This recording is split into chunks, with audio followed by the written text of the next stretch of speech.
A service of KIBMradio.com, the Internet's home for an all old-time radio.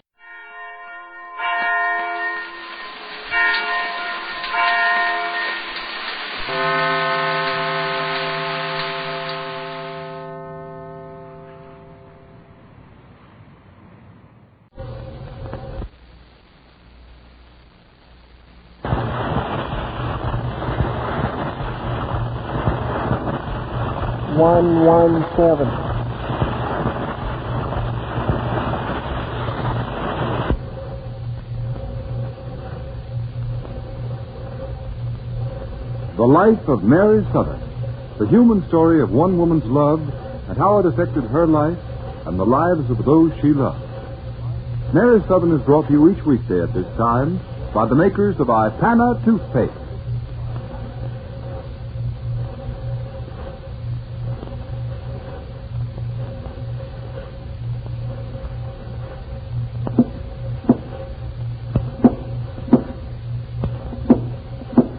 Is that the way your teeth and gums feel in the morning? Drab and flat? Well, how would you like to have them feel like this every morning?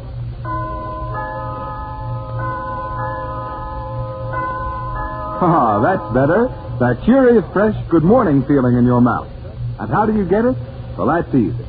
Just change to Ipana toothpaste. I-P-A-N-A, Ipana, and use Ipana with massage. That's what gives your mouth a tangy, stimulating sensation, a wide-awake feeling. The very first time you use Ipana, you can tell that it's different. For the formula of Ipana is especially designed to help stimulate the tissues of the gums when used with massage. And Ipana is the modern toothpaste, too, because it helps your gums when you massage them, and it helps to brighten teeth that are dull through inefficient cleaning. Now, here's the way thousands of Ipana fans help keep their gums firm and healthy and their teeth bright and attractive. Every night and morning, they brush their teeth with Ipana thoroughly and then put a little extra Ipana on fingertip or toothbrush and gently massage their gums. What happens when you do this? Your gum tissues, made lazy and soft by our modern diet of soft and creamy foods, are stimulated by the massage with Ipana, and so tend to grow firmer and healthier. And at the same time, as your own dentist will probably tell you, the true natural brightness of your teeth and the loveliness of your smile are enhanced. Get a tube of Ipana today. Start your family using it regularly. That fresh, bright, stimulated feeling that Ipana and massage brings to your mouth is the indication that Ipana used with massage is a safe, modern way to help guard the oral health of your entire family. Stop at your drugstore and get an economical tube of Ipana toothpaste today.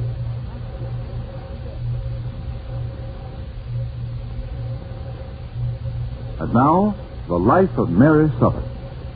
Young Danny Stratford is the only friend of Mary and Max's who was not in sympathy with Dr. John's plans to get a postponement of trial for Max, a trial which he must face for his connection with Cheney and his recent gambling activities in the town of Sothern. Yesterday, Mary talked to Danny, tried to convince him that it wasn't Max's fault, that it was no one's fault, and that Phyllis might have a better chance for recovery if he replaced the bitterness that is in his heart with kindness, understanding, and hope. It is Danny's testimony which may be the important factor in persuading the district attorney to postpone the trial. And we wonder if Mary's words have given Danny a change of heart.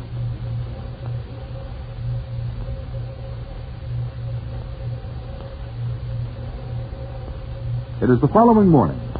Mary, having just visited Phyllis at the clinic, is now at the Sanders jail with her twin babies, Jimmy and Susan. It's a different Mary who visits Max in his cell this morning, for since Dr. John has taken up the fight with her to clear her husband, she has new hope in her heart. Oh, we're going to see Daddy Max, Mom? That's right, Jimmy. Come on, take Mother's hand. Come on, Susan. I don't like jails very much, Mommy. They scare me. Oh, danger always scared. Mugs like me ain't afraid of jail. Jimmy, don't use that kind of language, dear. It isn't nice. Daddy Max uses it, Mom. That's why I heard it. Yes, I know, but Daddy Max isn't going to use it anymore. You mean he ain't going to be a mug anymore? Daddy Max never was a mug. You shouldn't say that about him, dear. It isn't nice. Warren's in jail, ain't he, Mom? Yes, he's in jail, but that's not his fault, Timmy. Well, if he's in jail, he's still a mug, and I'm glad. I like mugs. Oh, if I didn't know better, I'd think you were Max's real child. You certainly like him. Is this the place, Mama? Right around the corner there. Jimmy, call Daddy Max and see if he answers it. Okay. Daddy Max! Daddy Max! Who is that? That you, Jimmy? He heard me, Mom. Can I go on to him? Yes, go ahead. I want to go, too, You Mommy. may go, Susan. Oh, Daddy Max! Well, say, Willikers, gee, this is nice having company. Hi, Mary. Hello, Max. I took them to see Phyllis at the clinic, and I thought they should come to see their daddy. Well, sure. Gee, gosh, say, I'm glad you did. How you doing, Jimmy? I'm fine, Daddy Max. Good. Are you going to have a jailbreak with a lot of shooting? Max, you'll have to stop telling Jimmy gangster stories. Oh, sure. I'll tell him about Snow White and the Eighth Dwarf. 7, Daddy Max. Huh? Oh, no, that was last year. Well, gosh, say, it's good to see you this morning, too. Daddy Max looks like a monkey behind those bars, Daddy Max. Oh, say, how do you like it? Wait a minute. Wait till I get out of here. Why, Max, you opened your cell door. Oh, dog, a jailbreak. Hey, the sheriff don't lock my cell. I'm the only prisoner he's got. Now, that's better. Come on in. Sit down with me. Mommy, can Jimmy take me around the jail and show me? Well, I don't know. Oh, sure. Let them go, Toots. They can't hurt anything. Well, I'd hardly think so, but could anything hurt them? Now, this jail is just like a home. Now, go ahead, kid, and look around. Okay, come on, son. I'll show you how a real mug looks in jail. Real mug looks in jail. Oh, Max, I'm so happy about everything. How you do? I've got so much peace in John's idea to have your trial postponed. That was a grand idea. And oh, it's so good to have John with us and not against us. Yeah, the three of us. Boy, when us three get our noggins together, we really come out with something, don't we? Yes, we really do. Say, how's Phyllis? Huh? Well, her spirits are wonderful, and that means a lot. Sure. John told me this morning he's afraid she'll never walk again. Oh, gosh, that's tough. I can't believe my sister's like that. Oh, is Danny okay? I had a long talk with Danny last night, and he's still awfully bitter. John said this morning we really should have him with us when we talk to the district attorney. Well, no, I wouldn't try to force him, Mary. Oh, I'm not going to force him, Max. I'm only trying to make him understand. It seems like all you do is go around trying to make people understand me. Well, I'm sure in a stigma, ain't I? Enigma. Yeah, thanks. Yes, you are. Right now, the whole town's trying to figure you out and figure out why I'm standing by you. Especially Mr. and Mrs. Proof. Oh, yeah? Well, what about them? Say, did they do anything more to the Reverend because he was letting you live at his house? No, but I'm telling the Reverend today that I'm moving, and I think that'll be the last we'll hear from the Proofs for a while. I gave Mrs. Proofs a piece of my mind the other day. I don't think we'll have any more trouble from them. Well, listen, don't you worry, Toots. If John's idea clicks with the DA, I'll be out of this clink, and then we can fight together again. That's all I want, Max. You know, Toots, sitting in the jail does a lot for a guy. Boy, I've been doing some tremendous thinking. When I get out of this mess that I'm in, boy, I got a lot of plans. For us? For everybody. Say, you know me, when I start planning, boy, I don't mess with it. Well, what are they? Well, I ain't got them completely set in my mind just yet, but they're okay, and you're going to like them. And in the meantime, Toots, I want you to check over my stuff down at the entrance. Drop in and have a talk with Miss Bloomberg. Mm-hmm. She's on our side. Yeah. Find out what's happening since I caused all this stir. Could you do that for me? Well, certainly, dear, but I'd like to know what's in back of that shaggy head of yours. Oh, just dandruff and thought to see you. Oh, Max, you clown. It's a pity you never owned a circus. Say, that ain't a bad idea. Wouldn't I be a sensation in sights? Old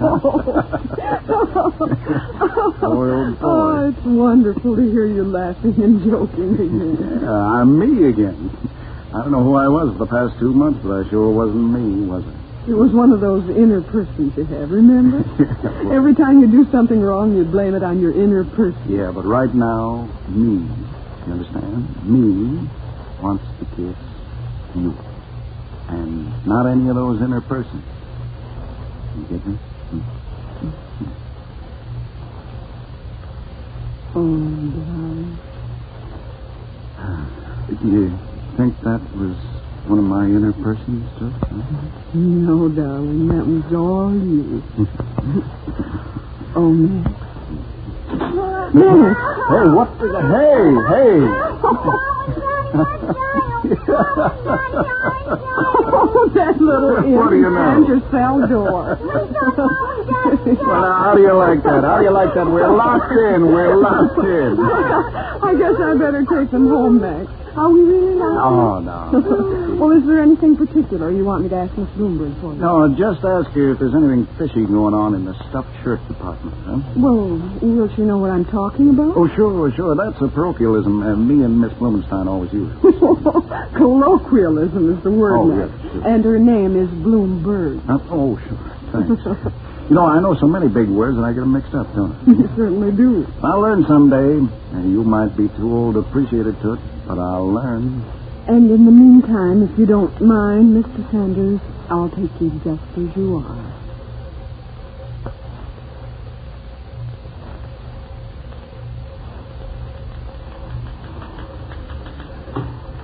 Well, no, Mary. Not very much has happened since Mr. Sanders... since all the excitement. You know what I mean. Yes, of course. Suppose there was a lot of excitement around here. Oh, yes, and everybody said Mr. Sanders was to blame, but I stuck up for him. I even told Mr. Davis that I thought that Mr. Max must certainly have had a reason for doing what he did. All that stuffed shirt did was laugh, or it was more like a sneer. That's what Max told me to ask you. If anything was fishy in the stuffed shirt department. Do you know what he means by that? Oh, yes. He calls the board of directors the stuffed shirt department. Well, have you noticed anything fishy? Well, now, let me think. Well, no, not exactly fishy. The only thing I can think of to tell him is that Mr. Davis, he's the big director, you know. Mm-hmm. Mr. Davis has been spending an awful lot of time with those awful pills of Proust. Oh. You know Mr. and Mrs. Proust, don't you, Mary?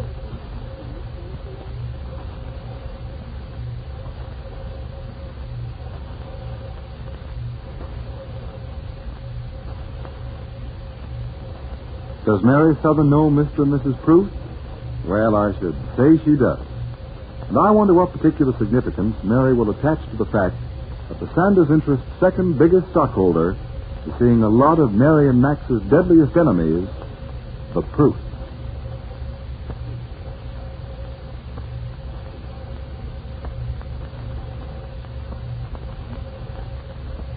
You will be passing a drugstore sometime today, probably. Don't pass it. For the health of your gums, for the sake of your smile, go inside and ask for a tube of Ipana, I-P-A-N-A, Ipana toothpaste. And this very night, brush your teeth and massage your gums with Ipana, the famous dentifrice which is specially designed for gum massage. You'll see that Ipana really gets your teeth beautifully, brilliantly clean, of course. But what's even more important, the first time you use Ipana, you feel the refreshing tang that Ipana with massage gives your gums. Feel that healthful sensation tonight. Decide now that you shouldn't wait another day to start using the toothpaste designed specially for gum massage. Realize today that every day you postpone the proper care of your gums, you may be another day nearer flabby, unhealthy gums and dull, dingy teeth. So make a note right now that you're going to get Ipana this very day. Determine with all your heart to do all in your power to prevent the various tooth disorders and gum troubles that often come from oral neglect. Help your dentist by adopting the famous Ipana way in the home care of your teeth and gums. Change from the dentifrice you've been using. For a lovelier, more attractive smile, get an economical tube of Ipana toothpaste from your druggist today.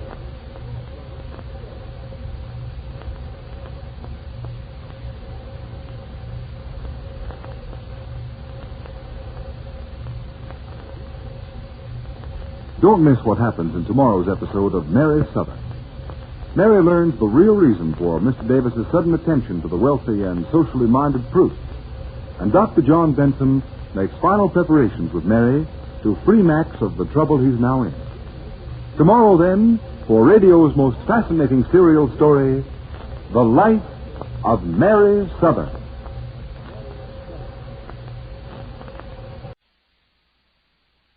We Wheaties presents Dimension X. Adventures in time and space, transcribed in future tense. Dimension X.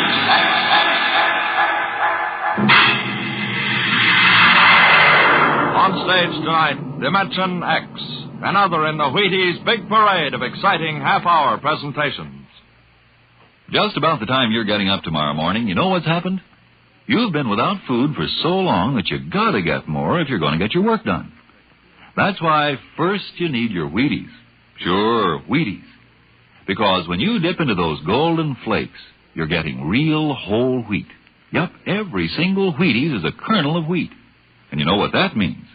Vitality for working well, feeling well, looking well. Whole wheat energy, whole wheat vitamins.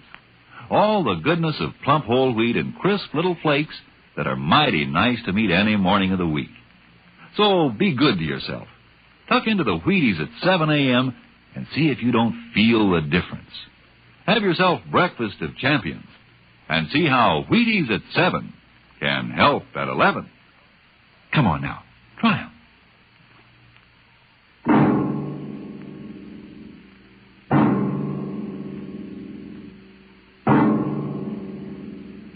What will happen when man, finally conquering the galactic distances of interstellar travel, finds life on the strange worlds across the universe?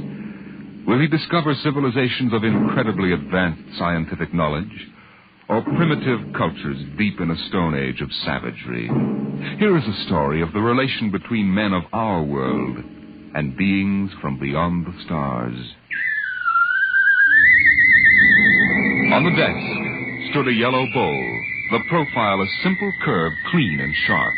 The body was thin without fragility, and the beauty of its shape was matched by the glowing intensity of the glaze, a glorious transparent yellow, soothing as sunlight, yet glowing with the fire of a volcano's core. The desk belonged to Michael Tom, Regional Administrator for the Department of Interplanetary Affairs.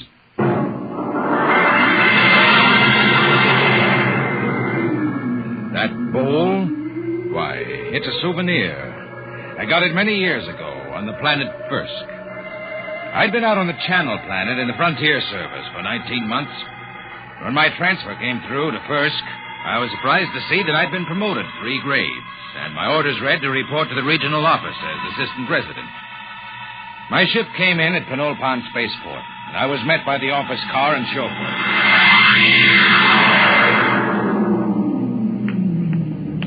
Mr. Tom? That's right. I'm Wirachek, sir. Welcome to Frisk. Thanks. Well, I didn't expect to find a 1992 Rolls here. The resident had it shipped out in parts. Mr. Koval changes every year for the new model. Pretty smooth. Hey, this is certainly different from the Channel Planet. Nothing there but ice, frost fleas, and the dullest aborigines in the system. Well, you won't find the aborigines very dull here. What kind of people are they? The Metuan? Well, they're humanoid. Very close to us systemically. Tall, sort of amber-colored and graceful.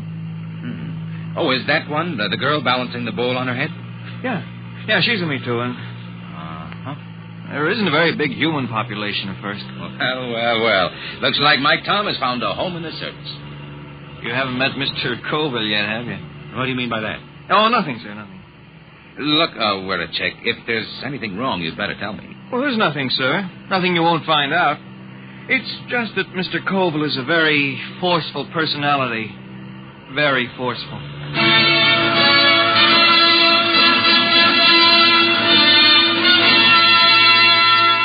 We drove through Pinole, threading our way through narrow streets between rows of low houses of reed, parchment, and wood. Canals of green water laced the city, and the bridges trailed ivy and orange flowers. Suddenly, we turned a corner, and there on the bank of the main canal was a large concrete and glass building, Earthstar. This was the district office, and in a room that gleamed with black plastic and glass, I found George Colville, senior resident. You're Tom? Michael Tom? Yes, sir. Why, last Junior took off for the hills with a dancer from a Metuan grog shop. If I have any trouble with you, I'll ship you back to Earth with a minus 50 efficiency rating. That clear? That's clear, sir. And don't get edgy with me. Sit down. Now, listen, Tom, I'm easy to get along with. I like things done right the first time. Got to give a good example for the gooks. Gooks? Yeah, the natives. I don't know what's good for them. I brought in a high-grade silica yarn to replace the root fiber they were using in fish nets. Took me 3 months to talk them into using it. I thought the Bureau policy was to avoid introducing Earth technology to stable cultures. Yeah, that's what those boneheads at the main office say. They don't have to live here. Have you seen those pigsties they live in? There isn't a concrete building on the planet. The Me Too in delegation, Mr. Colville. Tell them I'm busy for 15 minutes. Yes, sir. Well, I'll be going along then, sir. Why? Well, if you're busy. Forget it. I always let those gooks wait at least 15 minutes. Softens them up. They're not hard to handle, if you know how. I was assigned to pest control, a duty Colville considered beneath his dignity. In the next few weeks, I carted rat poison and insect spray through the poorest sections of Penolpan, where the trees ended and the plains stretched out to the Cookmank Mountains. It was there that I first heard of the potters of Frisk. I had found a pottery bazaar, long shelves of jars of every size and shape, crocks, paper-thin vases, bowls, demijohns, tankards. The glazes were remarkable, deep, glowing colors. And yet, something was missing. I looked up and down the shelves. Mr. Tom, is anything wrong? No, it's just, I've got it. There isn't any yellow. Yellow? That's right. There are no yellow glazes at all. They have every other color. Ruby, green. There's a jar that's translucent, but no yellow. Well, maybe it's a superstition. Could be. Yellow might be connected with death or disease. Well, you can find out, Mr. Tom. Here comes a Me Too, and she probably runs the place. May I help you, sir? Oh, you speak English. I must. We trade with the Earth colony. Your wares are very beautiful. For example, how much is this bowl? 75 credits. That much? They are our ancestors. And to sell them as cheaply as wood or glass would be irreverent. Your ancestors? You mean the bowls? Yes. Uh-huh. Tell me, where's the pottery made? In Penolpan? No, back there. In the mountains? There our ancestors go and the pots are brought back. Aside from this, I know nothing. The Meechun fear the potters. Why? No one knows what lies beyond the first hill, Earthmen. Sometimes we see the glow of furnaces. And when there are no dead for the potters, they take the living. Living? There are the potters now. What are they shouting? That they have sold all their wares. That they will ride back to the mountains now. Hey, big devils, aren't they? Red hair. They are very strong. I think I'll visit the potters one of these days. No, Earthmen. No? Why not? It is dangerous for you. They have guarded their secrets from all Penolpan. They are very fierce.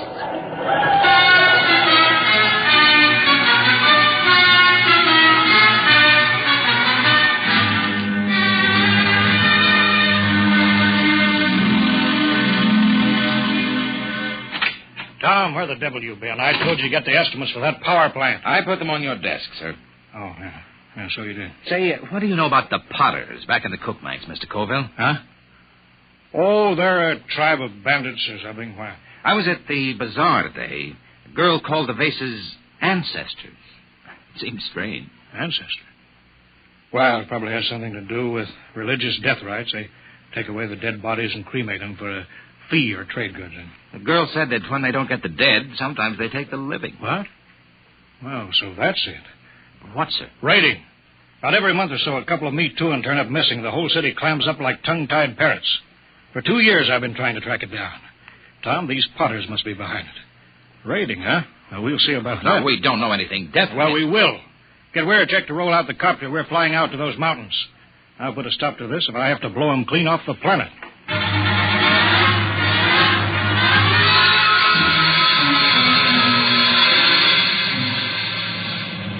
We'll never find a village in that mess down there. Look at those cliffs. There's a smoke trail over there to the right. Potters need kilns. Kilns need heat. There's a volcano, not a chimney. Let's try out along that ridge, then we'll go back. Oh, wait, I think we found them. Where? At the base of the volcano. Look close. You can see buildings. Yeah. Set her down. Should we land, sir? They're supposed to be pretty rough on home ground. We're official representatives of the system. Remember that. That might not mean much to a tribal mountaineer. Don't argue with me, Tom. Land.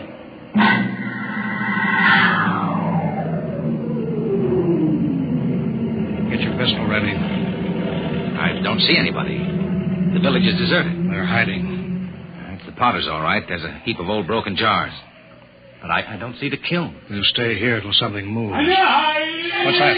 One of the Potters. Wait a minute. Here they come. 3 of them. You cover them, Tom. I'll do the talking. Hey there, you! What brings strangers to the village of the Potters? I'm Colville, chief of the Planetary Affairs Bureau in Penulpan. This is an official visit to see how things are going with you. We make no complaints. Oh? I've heard reports of you Potters kidnapping me too. Is there any truth in that? There is an ancient agreement. The Potters are granted the bodies of the dead, and occasionally, when the need is great, we do anticipate measure by a year or 2. You mean you admit it? The soul lives forever. In the bowl it beautifies. What do you mean? Look here, just what do you do with the corpses? Our glazes require lead, sand, clay, alkali, spar, and lime. All but the lime is at our hand, and this we take from the bones of the dead. I see. Well, we don't want to interfere in any native customs or rights. Corpses, that's between you and the meat turn. If you need lime, I can ship you in tons of them. Natural lime is a poor substitute for fresh live bones. The spirit of the person is in the bones, and it passes into the glaze and gives it an inner fire. Well, you listen to me. I don't care what you use as long as there's no kidnapping or murder. Tell me, Potter. I don't see any furnaces. Where are your kilns? Our firing is done by the great monthly burn. You mean the volcano? Yes, Earthman. Once each month, the heat roars up white and glowing. I see. Potter, why don't you ever use yellow glaze? Yellow glaze? We have no metal to give the pure, rich yellow, the color of the sun. It is strange, Earthman, that you talk of the yellow, for my people have sought the sun glaze for thousands of years. Listen, if there's any technical help you people want, that's my business. But there'll be no more murder. If necessary, I'll put a stop to the potting altogether. Your words are not friendly. Don't think I can't do it. I'll drop an atom bomb down the throat of your volcano and cave in the whole mountain. We'd better pull out, Mr. Colville. Shut up, Tom. You understand? My job is to protect everyone on this mud-hole planet. And that includes the meat tour. Get back in the copter, Mr. Colville. They're getting ugly. Fire over their heads. Keep them back. Quick, get in, sir. They're scared now, but in a minute they may jump. All right, let's go. Don't worry, Tom. Now those gooks know who's boss. No, sir, we won't have any more trouble from the Potters.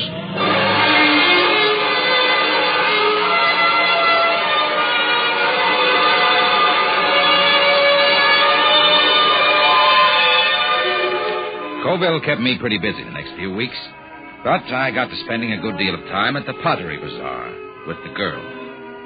Her name was Sothern. She was interested in everything I had to tell her about the rest of the galaxy, and I was lonely, so I got to looking forward to my visits there. I was on my way there one evening when suddenly I heard shouts down the side streets. I hurried toward them, pulling out my gun.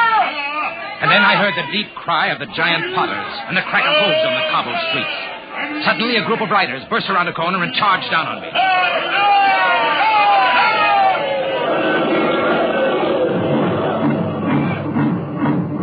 When they were gone, I hurried to the pottery bazaar.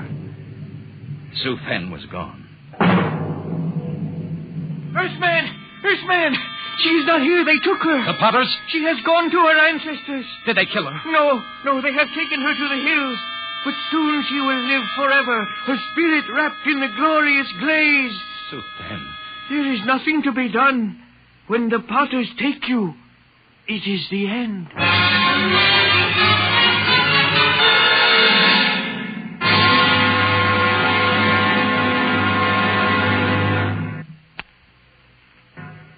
They've been raiding again, huh? Pour me to one tonight. Bring the copter around in front. It's ready. Tom, I'm going to break out the atom bomb from the arms locker. You fly out there and drop it down that volcano crater. I'll teach those murdering devils a lesson they won't forget. But the meat They'll won't come crawling to the city on their hands and knees. I know how to run this planet.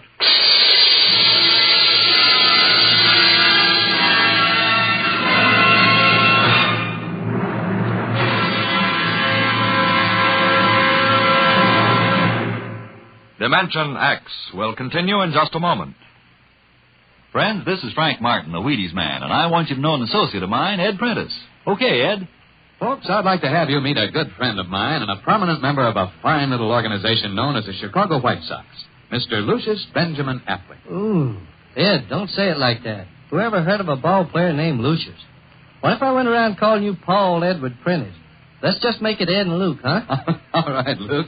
Say, just how long have you been with the White Sox? Over 20 years, Ed. Golly, I've played in darn near 2,500 games. Been at bat almost 9,000 times. Man, I'm from way back. Well, Luke, you don't look it. How do you keep up the pace, anyway? Well, Ed, I sleep good. I eat good. I eat mighty good. Wheaties about 4 mornings a week. Those little old flakes put a lot of snap, even in an old-timer like me. Must be because they're 100% whole wheat. I sure like Wheaties and milk and fruit. You know, Luke, that's exactly what I hear from a lot of ball players and plenty of other people, too. No wonder they call Wheaties the breakfast of champions. Thank you, Mr. Prentice and Mr. Luke Appling of the Chicago White Sox. Mighty nice of you to say those good things about Wheaties. Now, folks, you and I may not be playing baseball for a living, but we can use those whole wheat Wheaties, too. Step around to the grocery tomorrow yourself for Wheaties, breakfast of champions. Breakfast for you.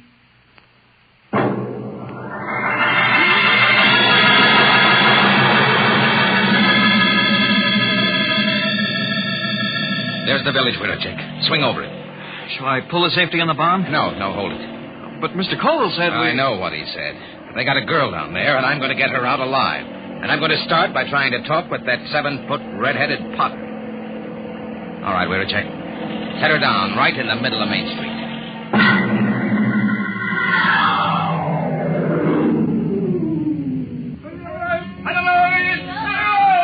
Have your gun ready, where to check? Here they come. Tall one's the chief. So, this is the insolent lordling again. Come on, out of the copter. Good. We are in need of bone lime, and yours will suit us well. They're closing in, Mr. Tom. Prepare your soul for the great burn. Stand back. I'll kill a lot of Potters, and you'll be the first. I've come for the 4 me too, and that you took from Penolma. You don't seem to understand that we can punish it. We can kill you before you can do much damage. We Potters do not fear death. Death is merely eternal meditation from the glass. Potter, listen to me. I didn't come here to threaten, but to bargain. You have a Me-Too-ing girl. Is she still alive? She still lives. Chief Colville gave me orders to destroy your volcano. We can do that easily. If I'm harmed, the next bomb will drop on your village. I've come down here against his orders to bargain. Bargain? With what? We care for nothing but our craft. Potter, I can give you the secret of the yellow blaze. Empty words. No, the truth. In exchange, I want the girl and the other Me-Too you've stolen, and your word not to raid again. How would we get lime? We've told you we can ship it in. Pure lime, as good as yours. Do the Potters of Frisk want the yellow glaze? Why, that has been the goal of the tribe of Potters for 1,000 years. And if I show you the yellow glaze? Earthman, if it comes clear through the burn, I agree to your bargain. If it does not, your spirit will be lodged forever in the ugliest bowl we can spin on the wheel. It's a bargain. All right, Wericek. Disarm the bomb. Disarm it? Mr. Tom, are you crazy? They'll kill us. There'll be nothing left to stop them. Nothing but the yellow glaze. Yeah, but do you know how to make it? We'll soon find out. I've been doing a little reading on the subject lately. Reading? Holy smoke. Enough, Earthman. I will take you to the Potter's shed. If your glaze is the bright yellow of the sun, you live. If not, you die. Come on, Wericek. Let's get to work. With what? You never made a glaze in your life. What are we supposed to work on now? Our last will and testament?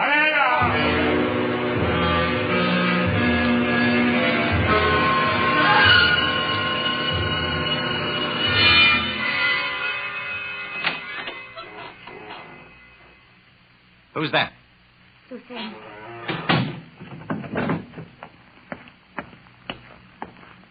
Are you all right? Yes. Why did you come? They will kill you too, Earthman. Maybe. How did you get in here? When I heard that you were here, I asked the Chief Potter to come. He said it would not matter. They would have all our bones soon. Cheerful, Zoe. Hey, stir this, will you, Jack? Yes, sir. They said you were trying to make the yellow glaze. Oh, Earthmen, we will die. This goo may turn out yellow. It had better. No one on Frisk has been able to make it. But I'm not from Frisk. Hang on, Sothern. We're not dead yet. Earthman, I'm glad you came. Although I wish you had not. Sothern. All right, we're a check. Call that redhead. Tell him I got his glaze ready. Hey! Hey, you out there. Earthman, are you ready? Here's your glaze. Test it. You have 6 bowls of glaze. I'm no potter. This stuff ought to turn out yellow, but I can't be sure in one mixture. We will coat 6 tablets, one with each glaze. Then we will fire them. How long will it take? 20 hours before you know if the burn has brought you life or death.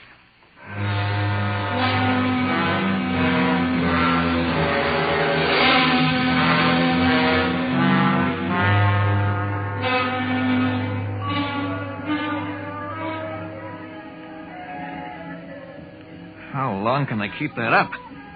It's been hours. Tiles ought to be done soon. Earthman, here comes the chief potter. It must be time. The tiles are cooled. It is time now to open the kiln and test your glaze. A bargain has been made. The glaze is yellow, or you die. I will open the kiln. How are they, Mr. Tom? Mr. Tom? I can't see inside. It's dark. All right, Potter, pull them out. What are you waiting for? I will remove the first tile. No. A dull, dirty brown, Earthman. Pull out the next one. Color of mud. Now, wait a minute. What is the use? There is no yellow glaze. Get that next tile out. We made a bargain. Mr. Brown, your glazes are worse than the feeblest work of our children. Prepare your spirits for the great burn. Now, wait. Look in there. The next tile. Get it out here. Earthman, you waste time. Well, I'll get it out myself.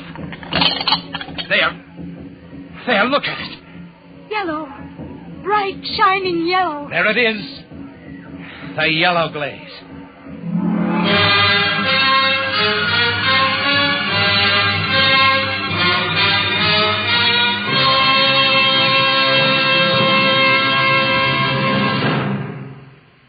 Tom, where in thunder have you been? Mr. Colville, I've been trying... I sent you out on business which should take 2 hours, and you stay 2 days. Why? I got the 4 Me Too'in back, and I made a contract with the Potters.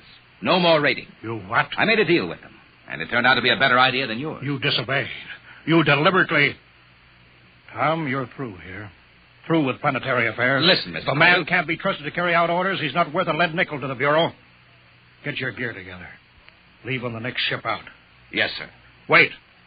You're on company time till 4 o'clock tonight. Until then, you obey my orders. Take the copter back to the hangar. Bring the atom bomb back to the armory. I can't. What? I've been trying to tell you. There's only one way I had to make that yellow glaze. Tom, what the devil have you done with that bomb? I gave it to the Potters. What? It was a uranium salt that made the yellow glaze.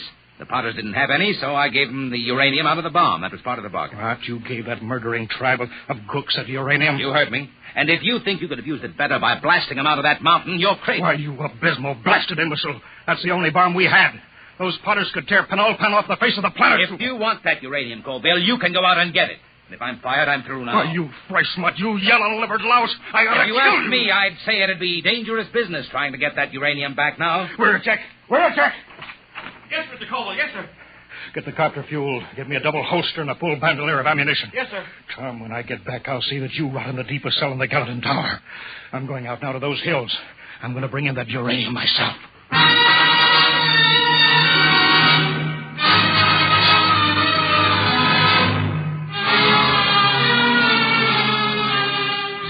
2 days later, Wiracek came into my office.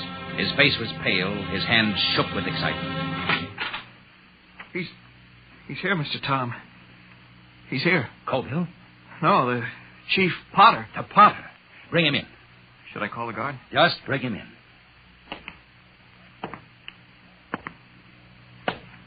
Well, Potter, I was just going to the mountains to see you. Earthman, Does that bargain we made still stand? Just a minute. First, I want to know what happened to my chief. He has not returned. A madman came to the village of the Potters. He said you had no authority. He said he could not allow the Potters to keep the heavy metal that makes glaze like the sunset. What happened to Colville? Tell me. There was violence. He killed 6 goodwill men. He was captured. I come to find whether our contract is good. Captured. All right, Potter. The contract is good. It is bound by my word and by the word of my great chief back on Earth. But only if Colville is returned. He must be brought back. Good. Then to seal the bargain, I have brought you the first bowl made with the new yellow glaze. It's a beautiful vase, Potter. And now, about returning Colville. It is done. The madman is a lucky man indeed, for his spirit dwells in the brightest glass ever to come from the great burn. You mean that Colville... Here, I return him to you. The fiery soul of the madman has given luster to an already glorious glaze. He will live forever in the shining light. On the desk stood a yellow bowl, and the beauty of its shape was matched by the intensity of the glaze. A glorious, transparent yellow, fire of a volcano's core.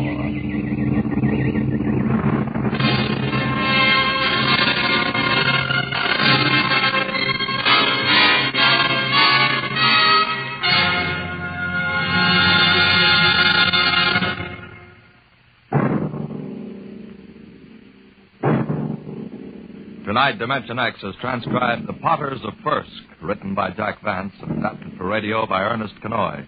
Featured in the cast were Carl Weber as Michael Tom, Wendell Holmes as Colville, and Raymond Edward Johnson as the chief of the Potters. Your narrator, Norman Rose. Music by Albert Berman. Engineer, Bill Chambers. Dimension X is produced by Van Woodward and directed by Edward King.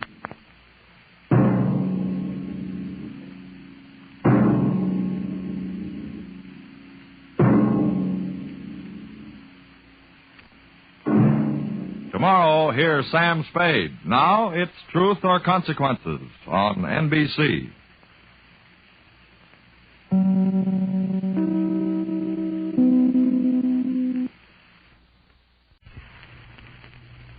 Wheaties presents Dimension X. Adventures in time and space, transcribed in future tense. Dimension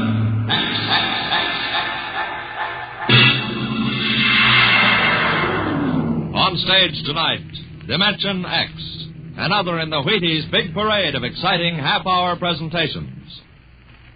I'm thinking of a girl. Very pleasant person, very attractive, too. She has cool hands, a nice voice, and a gentle manner. She's crisp and efficient, but she needs help badly. She's the American nurse, and her problem is this. There just aren't enough like her to go around. Not enough nurses for the hundreds of important nursing careers now open in hospitals, industry, research, the armed forces, and private duty. Now, you may not know the girl I mentioned, but perhaps you know someone very much like her. A young girl with at least a high school diploma, of good health and character. If you do, tell her this. America needs 50,000 student nurses this year. Tell her you think she might be one of them. If she agrees, have her stop in at the hospital nearest to her. She'll never regret it, and neither will you.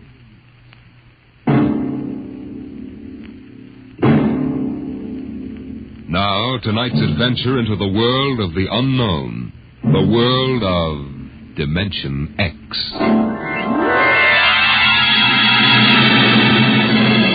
The doll shop stood on a quiet Washington side street, not too far from the sprawling Pentagon building. A woman and a child waited outside, the little girl peering eagerly through the window at the dolls inside, and the woman glancing impatiently at her wristwatch, as if expecting someone who was late for an appointment. And there was nothing about the doll shop to warn them that they were waiting to keep an appointment with doom. Oh, Mommy, look! Yes, what is it, dear? In the window of the shop, the tiny dolls.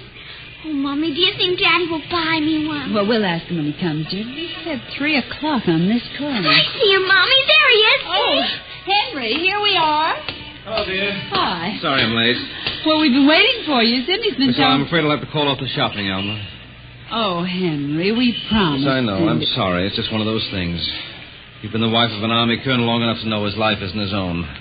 What is it this time? Oh, some more of that flying sphere nonsense. The pilot who says he sighted it last month crashed and was killed today, so the general wants a full report.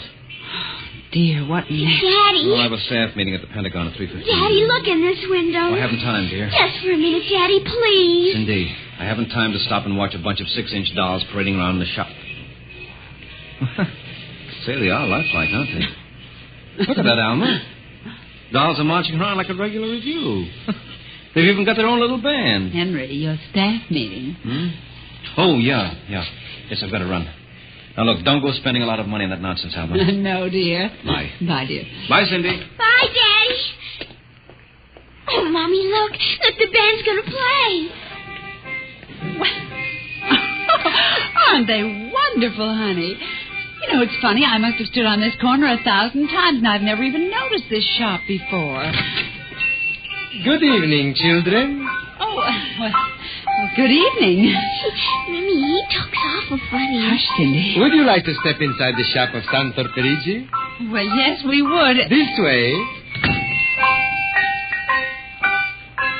Oh, Mommy, it's like fairyland. Here in the shop of Santor Perigi, creator of Perigi's Universal, wonderful dolls, the world of adult reality is blended with the world of child's fantasy. This is a new shop, isn't it, Mr. Perigis? What is new and what is old? Come, this way. Would you like to meet one of my little ones? Oh, yes.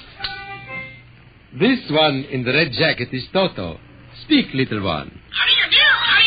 Isn't that wonderful? Mommy, he talks. The doll talks. Amazing. It's absolutely amazing. That is nothing for Perigi's wonderful dolls. Listen, sing, Toto. Sing for the little girl.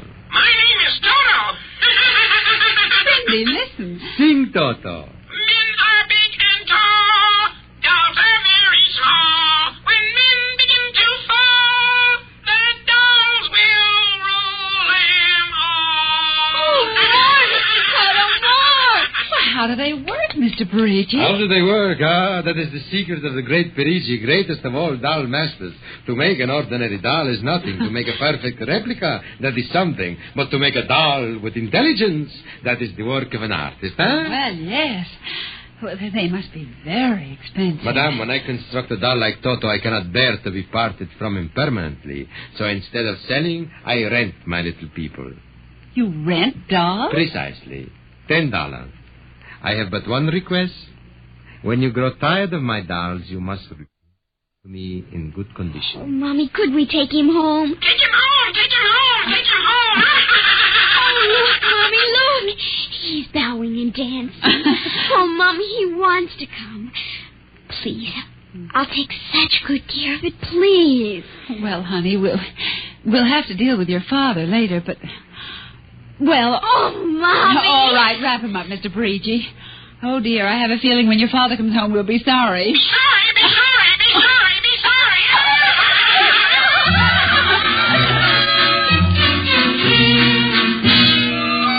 Now, Toto, my room, and you're going to sleep right here next to my pillow. Oh, Toto, don't laugh like that. I'm going to have to teach you some manners. You be quiet, because my daddy will be home soon, and he's a colonel in the army, and he'll bust you to private if you don't behave. Now, you wait here. I'm going to introduce you to my puppy dog, Mr. Blister. To be good now.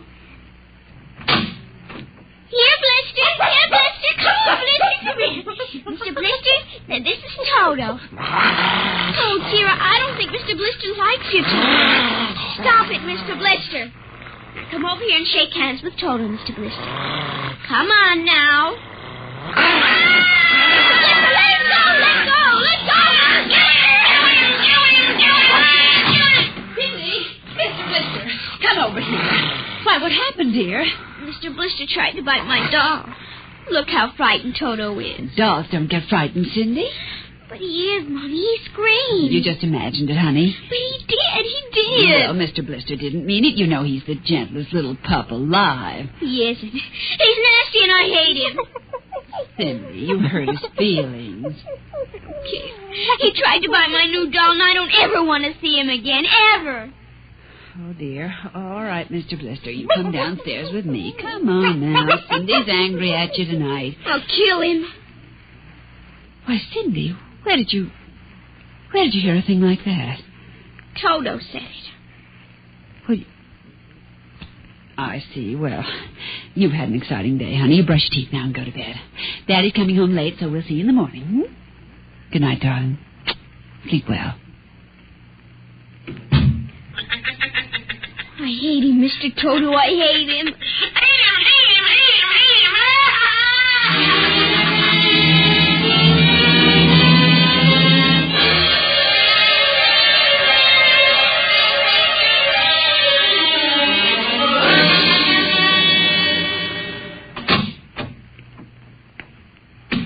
Morning, Alma. Breakfast ready? Just a minute. How was the staff meeting last night, dear? Oh, horrible bore as usual. Where's the little one? Up in her room. She'll be down in a minute. Oh, say, remind me to take some papers back to the War Department, will you? I left them in my strong box. Henry, you told me it was against regulations to bring secret papers home. Well, I had to finish some work for the old man.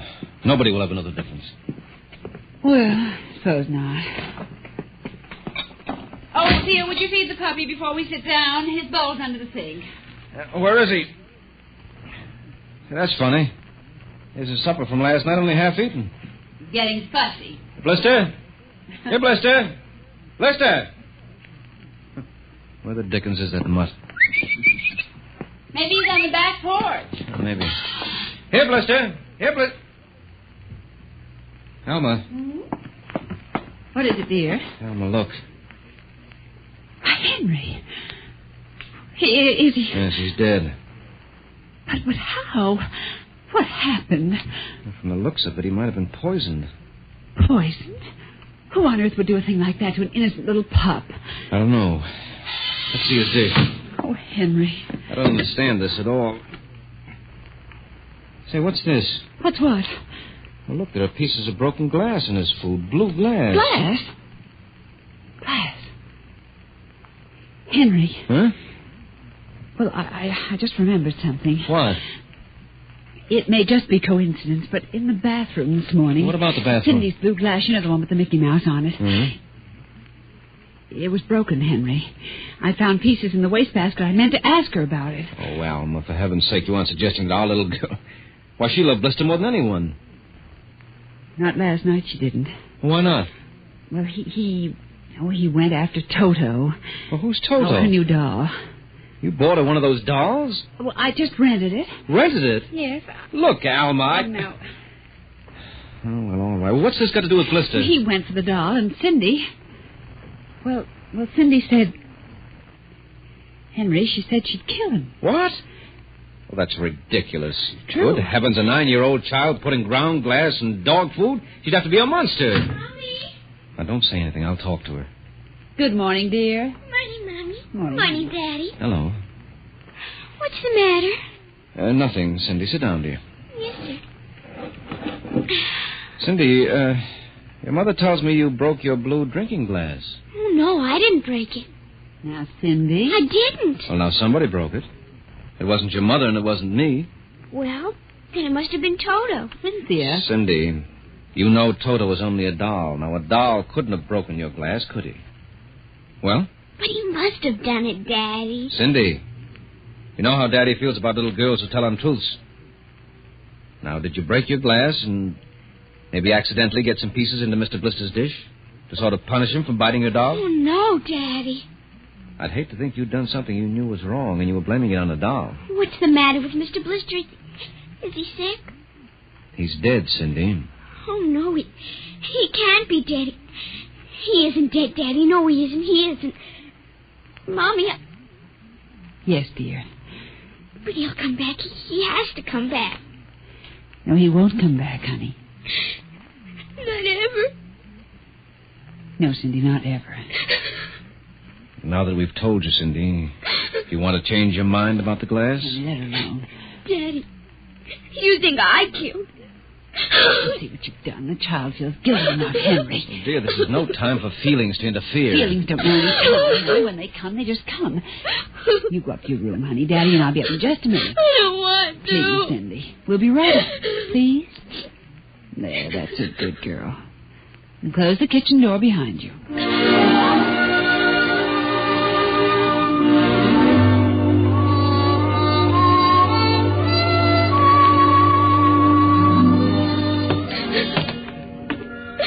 Mr. Blister's dead. And he isn't coming back. Ever.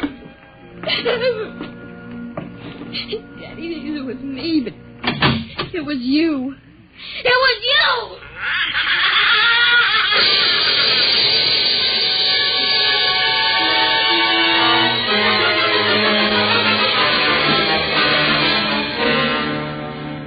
Dimension X will continue in just a moment. You know, friends, Breakfast of Champions is a whole lot more than a phrase written across a package of Wheaties. There's one thing I could tell you. I could tell you that it means champions in the world of sports eat Wheaties. And it's so true. You bet it is. But I've got a better idea, and one I think you'll like. I think perhaps you'd rather get the story from a champion himself. So, here is a champion. Will you introduce him, Ed Prentice? Now, young man, will you tell us what you do for a living? I pitch. You what? Pitch. You know, baseball. We have a baseball team. You have to have a pitcher. I'm a pitcher. I pitch. Oh, yes, I see. And are you on a team? Yes, sir. I'm on the Cleveland Indians. Cleveland Indians, What is your name, young man? I'm Bob Feller, and you know it as well as I do, Ed. Sure I do, Bob. It's good to see you. This makes your 14th season playing with the Indians, doesn't it? Yep, Ed. 14 years. Well, tell me, Bob, how long have you been eating Wheaties? Oh, about 20 years, give or take a couple. You mean you started eating Wheaties before you started playing ball? Why, of course. What's so strange about that? Most people start eating Wheaties before they get to playing ball. In fact, most people never start playing baseball. You don't have to be a ball player to enjoy the lift you get from Wheaties with milk and fruit. You're right as rain, Bob. No champ ever said a truer word about Wheaties, Breakfast of Champions.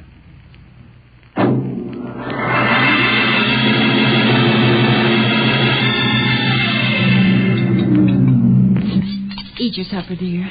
I'm not hungry. Oh, Cindy, you scarcely touched your lunch. I don't feel like eating.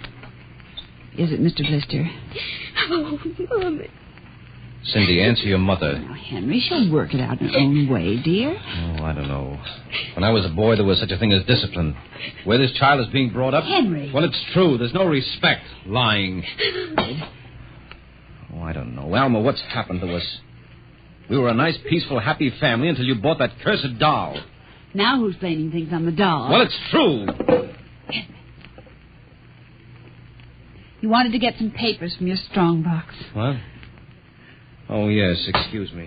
Will you try to eat something, Cindy? Now, darling. Yes, ma'am. Alma!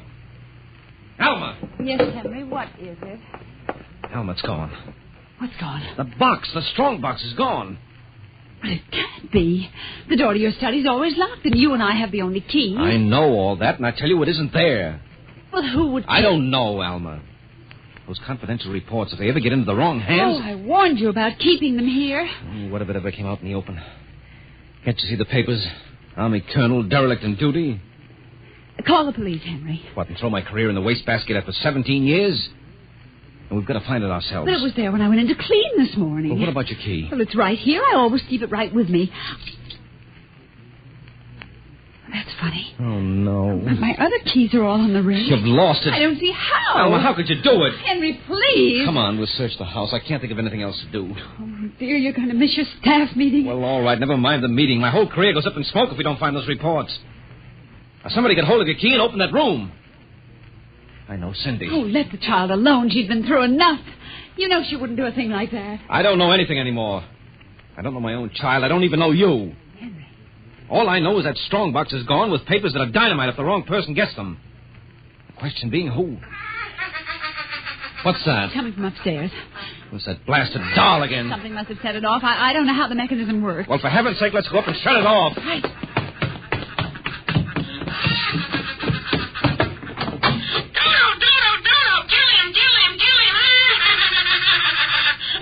Stop it. Blasted little imp. There. Henry.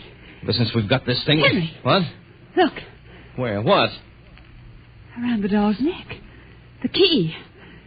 The key to your study. It was Cindy, after all. I don't believe it. Ever since she got this fool doll, she's been acting half insane. First the dog, now this. I think she hates us, Alma. Henry, Cindy is my child, and I know her. I know she's a good, sensitive little person with no malice in her. You're just simply refusing to face the facts, dear. What are you going to do? I'm going downstairs and have a talk with that young lady.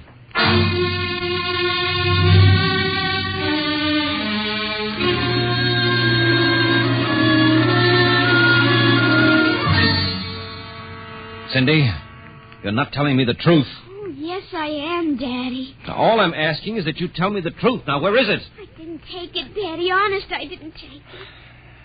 I suppose you're going to tell me now that a little 6-inch doll took my strong box and hid it. Well? Cindy, I'm speaking to you. I didn't take it, Daddy. You don't understand. Toto did it. Oh, he's terrible awful. He says things. He says he's going to kill everybody. Oh, Cindy, you're inventing things. It's true. At night when I'm sleeping, he stands next to my pillow and whispers things to me. Awful things. He told me he'd kill me, too, if I told him. Alma, I think this child is sick. I think she needs a doctor. She's frightened, Henry. She's trembling like a leaf. Come on, darling. We'll go up to your room. I don't want to no, go up honey, there. Mommy will stay with you. I'm afraid. He's up there.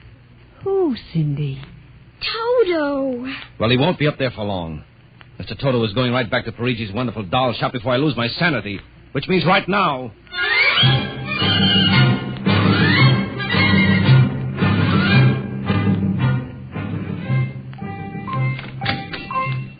Ah, Colonel Grayson. Welcome to the home of Perigis' wonderful doll. Are you Perigi? Santor Perigi, creator of the universal doll. The doll with the mind. The doll Yes, with... well, I'm returning one of your masterpieces. Oh? If you will step into the rear of my shop. Now, what is the complaint? There's no complaint. Here's your doll. Good riddance. My little Toto, rejected, you found the world of men too filled with hate. We will change all that later on. Return to your comrades in the window, little one. And now, Colonel Grayson? I think we have no further business, sir. Ah, but we do, Colonel. Let me see. Here it is. Do you recognize this, Colonel? That's my strong box. Where? My little Toto is very clever, sir. Are you trying to tell me your doll stole that from me? Let us not say stole. I'm merely keeping it in custody. What's your game, Perigi?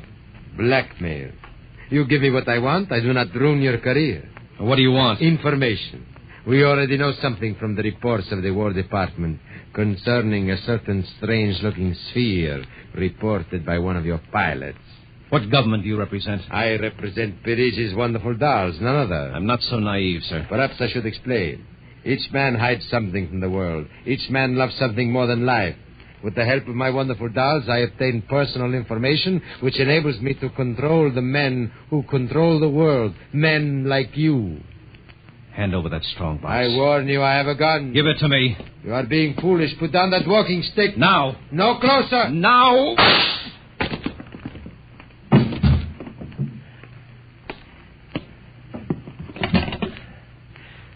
Hello. Give me the police. Hello. This is Colonel Henry Grayson.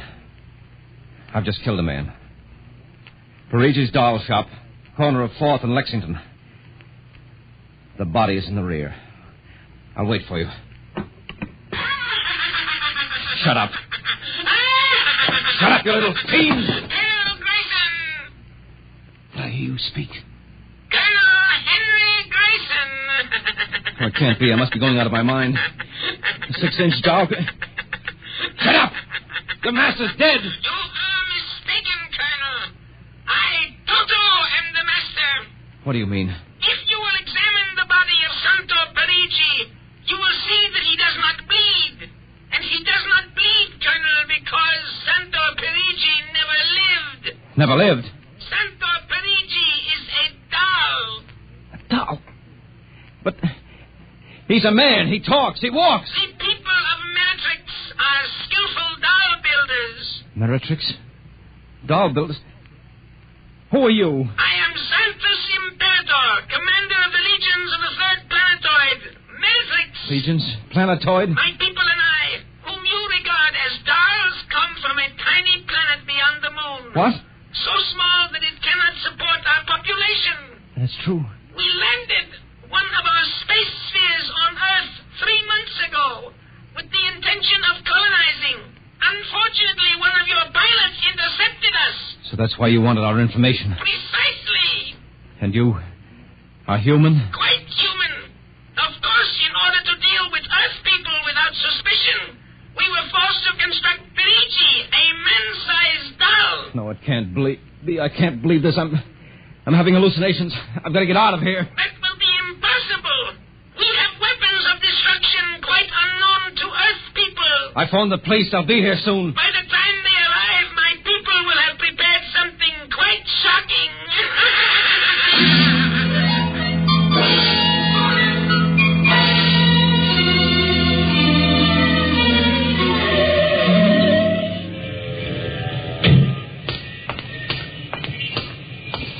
Keep me covered, Ryan. Okay, Sarge. All right. You the guy who turned in the call? Yes, that's right, Sergeant. Where's the body? Well, you see, it isn't exactly a body. What do you mean? It's a doll. What? Now, wait, you've got to let me explain. I know this sounds fantastic, but I've stumbled onto an unbelievable plot. Yeah? Keep talking. Well, you see, these little dolls, they aren't really dolls. They're tiny people. Now, there's a big doll named Santor Perigi. They're using him as a front to run the shop. He's off his trolley, Sarge. Now, look here. Now, listen, mister, we got a call that there was a murder here. Now, if there was one, where is the body? Well, it's behind the curtains in the back. Only, you see, it isn't really a body. It's a big wax dummy. It's all part of their plot to gain control of the world. Holy smoke, he's really off his rocker. Now, look, if you don't believe me, I'll prove it to you. Come here. Look behind this curtain and you'll see the dummy lying on the floor. Welcome, gentlemen. Are you looking for something? Perigi! This is impossible. I smashed his skull. Do you know this guy? That's the one, the doll. What's your name, mister? Perigi, Santor Perigi, creator of the Universal Doll. Uh-huh. You ever see this man? Never until just now. That's not true. He's lying. I tell you, he's nothing but a big doll. The real masters of the little dolls. Ryan, are you getting this? He's wacko, Sarge. So He's a fruitcake. I'm not crazy. I tell you, I can prove it. They must have fixed up his head where I smashed it in. Touch him and you'll see. Mr. Perigi, you know what this guy is talking about? The man is demented, obviously. No, that's not true. I tell you, there's a plot to control the Earth. I've got to call the War Department.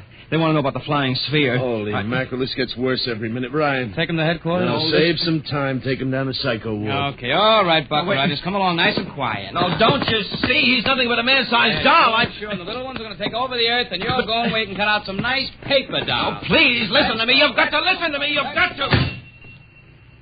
Sorry you had all this trouble, Mr. Perigi. Poor chap. He is obviously suffering from delusion. Well, he's not the only one in Washington today. You know, we've been getting a whole string of crack-ups lately. Bigwigs blowing their tops under pressure. If you could see some of the names in our confidential files... You keep confidential files on cases like this? Certainly. Believe me, they'd be dynamite if they ever got in the wrong hands. Well, I'd better be running along. Hey, is that a talking doll? Yes, Sergeant. My name is Toto. I dance and sing. Well, I'll be... Hey, my little girl would be nuts for that. So? Then please accept the doll for saving my life. That madman might have killed me. Yes, but Take Toto home with you as a gift. Well, now, I don't know, Mr. Perigi. It's against regulations for us to accept favors. But this is not for you. It is for your little daughter. And if you will only take the doll and give him a good home, you will be doing me a great favor. Well, then, if you insist, and thanks very much. When my kid sees this, will she be surprised? Yes, Toto will come as a great surprise. A very great surprise. Hey, Toto?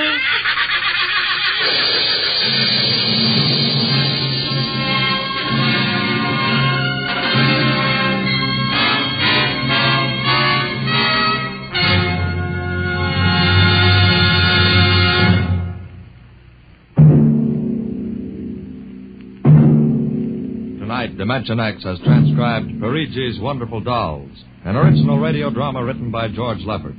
Les Damon appeared as Colonel Grayson and Joan Alexander as Alma, with Denise Alexander as Cindy. Joe DeSantis played Santor Perigis, and Leon Janty was Toto, the talking doll. Engineer Bill Chambers. Your narrator was Norman Rose. Music by Albert Berman. Dimension X is produced by Van Woodward and directed by Edward King. In a moment, we'll tell you about next week's show. And now, here is your Wheaties man, Frank Martin. Look at your Wheaties in a cereal bowl, and, well, they look pretty innocent, don't they? They're crisp, all right, and golden brown. And you know they've got that wonderful Wheaties nut-like taste. But where does all that energy come from? What is it about Wheaties that give you all those vitamins and minerals and protein? I'll tell you what it is. There's a whole kernel of wheat in every Wheaties flake. Not just a portion of a kernel, mind you, but a whole kernel of wheat. Now, that begins to explain things, doesn't it? Tells you why Wheaties Energy helps you feel good all morning long, like I keep saying. No wonder they're America's favorite whole wheat flakes. Breakfast of champions and all that. Now you know why Wheaties at 7 can help at 11. Wheaties. Next week, the strange story of a curse that came true. It's the story of the Castaways, another adventure into the unknown world of tomorrow. The world of... Dimension X. And this is the Wheaties man, Frank Martin, inviting you to listen Saturday, that's tomorrow night, to Joel McRae in Tales of the Texas Rangers on the Wheaties Big Parade. See you then.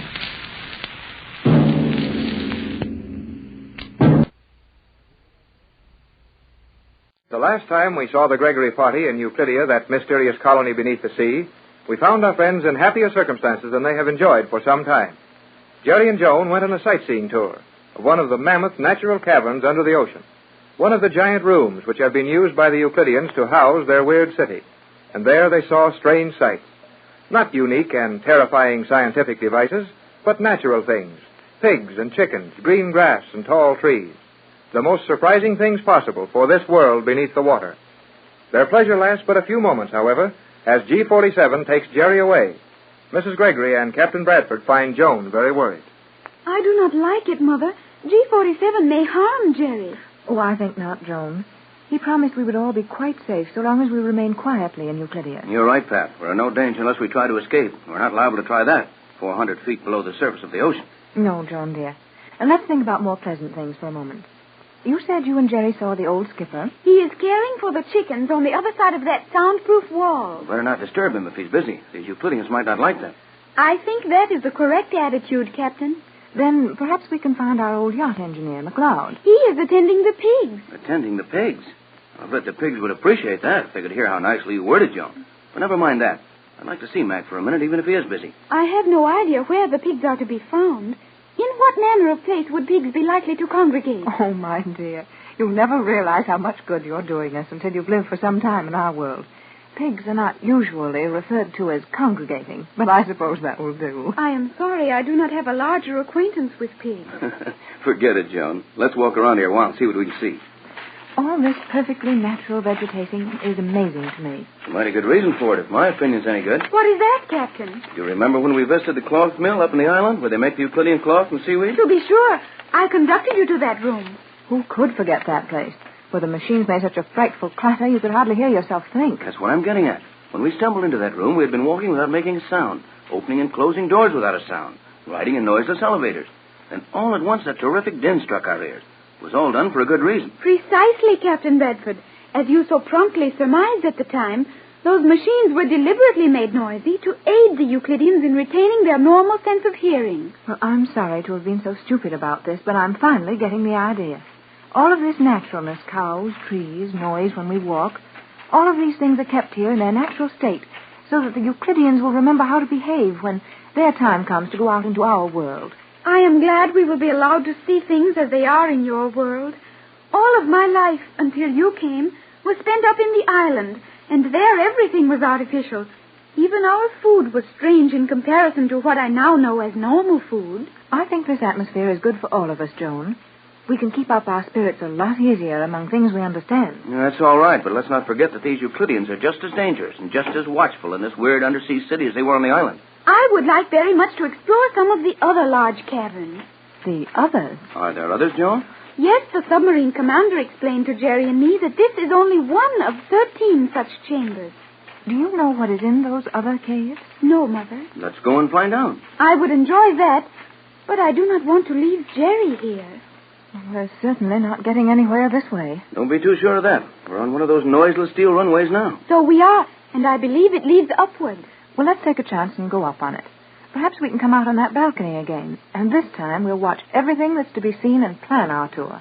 Hello there. Pat, did you hear that? Well, I did hear something. Perhaps Jerry is calling us. Jerry never saw the day he could make a noise like that. Hi, over there. Hello. Tex, that sounds like McLeod. That's who it is, and he's coming this way. Is this gentleman the engineer from your yacht, Mother? Yes, dear.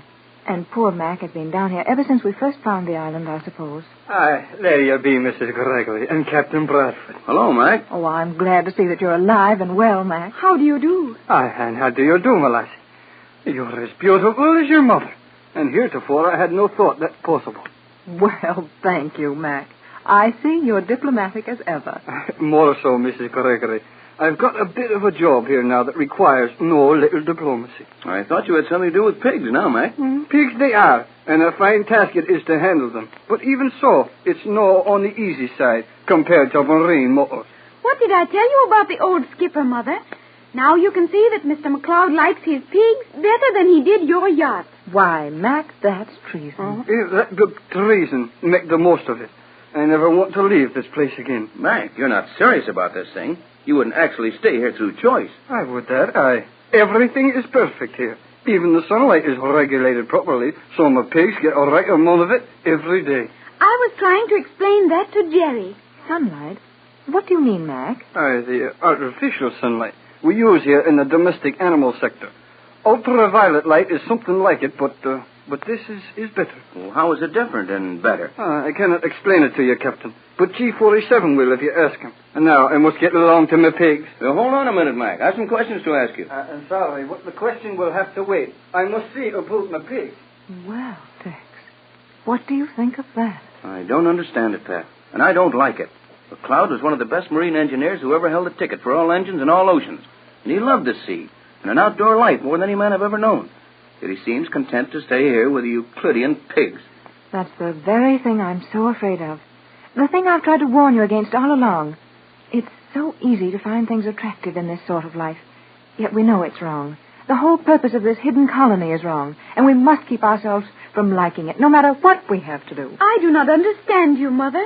This part of Euclidia is exactly like your world. No, it isn't exactly like our world, Joan. And I think I know what your mother means. This artificial sunlight apparently has the same results as real sunlight. But it isn't real. Oh, nothing here is real. Did you say nothing? Oh. Well, where did you come from? From whence did the heavens come, or the sea, or the sands of time? Well, who are you? I'm called Cheops, the builder. This is getting back into my ancient history days. I thought they found your tomb in the center of the Great Pyramid. That was Cheops the First, whom the Egyptians called Khufu. From the building of the first or Great Pyramid 5,000 years ago, the blood of Cheops has come down through the centuries, until now I, Cheops, the builder of Euclidia, stand before you as the architectural wizard of the world. I'm beginning to understand your position here. In your modest way, you are letting us know that the responsibility for the marvelous construction in this weird colony rests on your shoulders. No, only a fool would carry a burden on his shoulders. I carry them with my intelligence. Well, maybe you're right, but there must have been some strong backs and willing shoulders somewhere along the line when all this construction went on. Now we reach the point which caused me to appear before you. I was studying in my laboratory behind this wall when I heard your careless remark. If we have been mistaken in the nature of our conversation, the fault is entirely mine, Cheops. My mother and Captain Bradford are not familiar with Euclidean regulations. Silence, Cleostra. You needn't shout at her like that, and we need no apologies. What is the reason for appearing out of nothing and giving us your history? Careful, Pat. You need not warn the lady, Captain Bradford. There is little harm in the desperate prattle of one who is driven to nervous expressions of complete helplessness. We're not helpless. Please, Mother, it will avail you nothing. You have not forgotten your Euclidean training, Cleostra. Now, if you will allow me a period of silence, I will correct your erroneous impression as to the reality of certain things in Euclidia. We feel that the whole thing is mighty unreal. You'll never change that impression. You may change a great number of your opinions while you are on Euclidia, my precious captain. You have said that your sunlight was not real. We know it isn't. Sunlight doesn't penetrate 400 feet of water and the rock and steel roof and walls of these caves. You see all about you evidence that our sunlight will do everything that can be done with the light and heat of the sun. Yes, we see that all right. But what will the effect of this artificial light be on future generations? How long can you sustain life under these conditions? That you must ask Thales, as the production of electrical energy is within his province.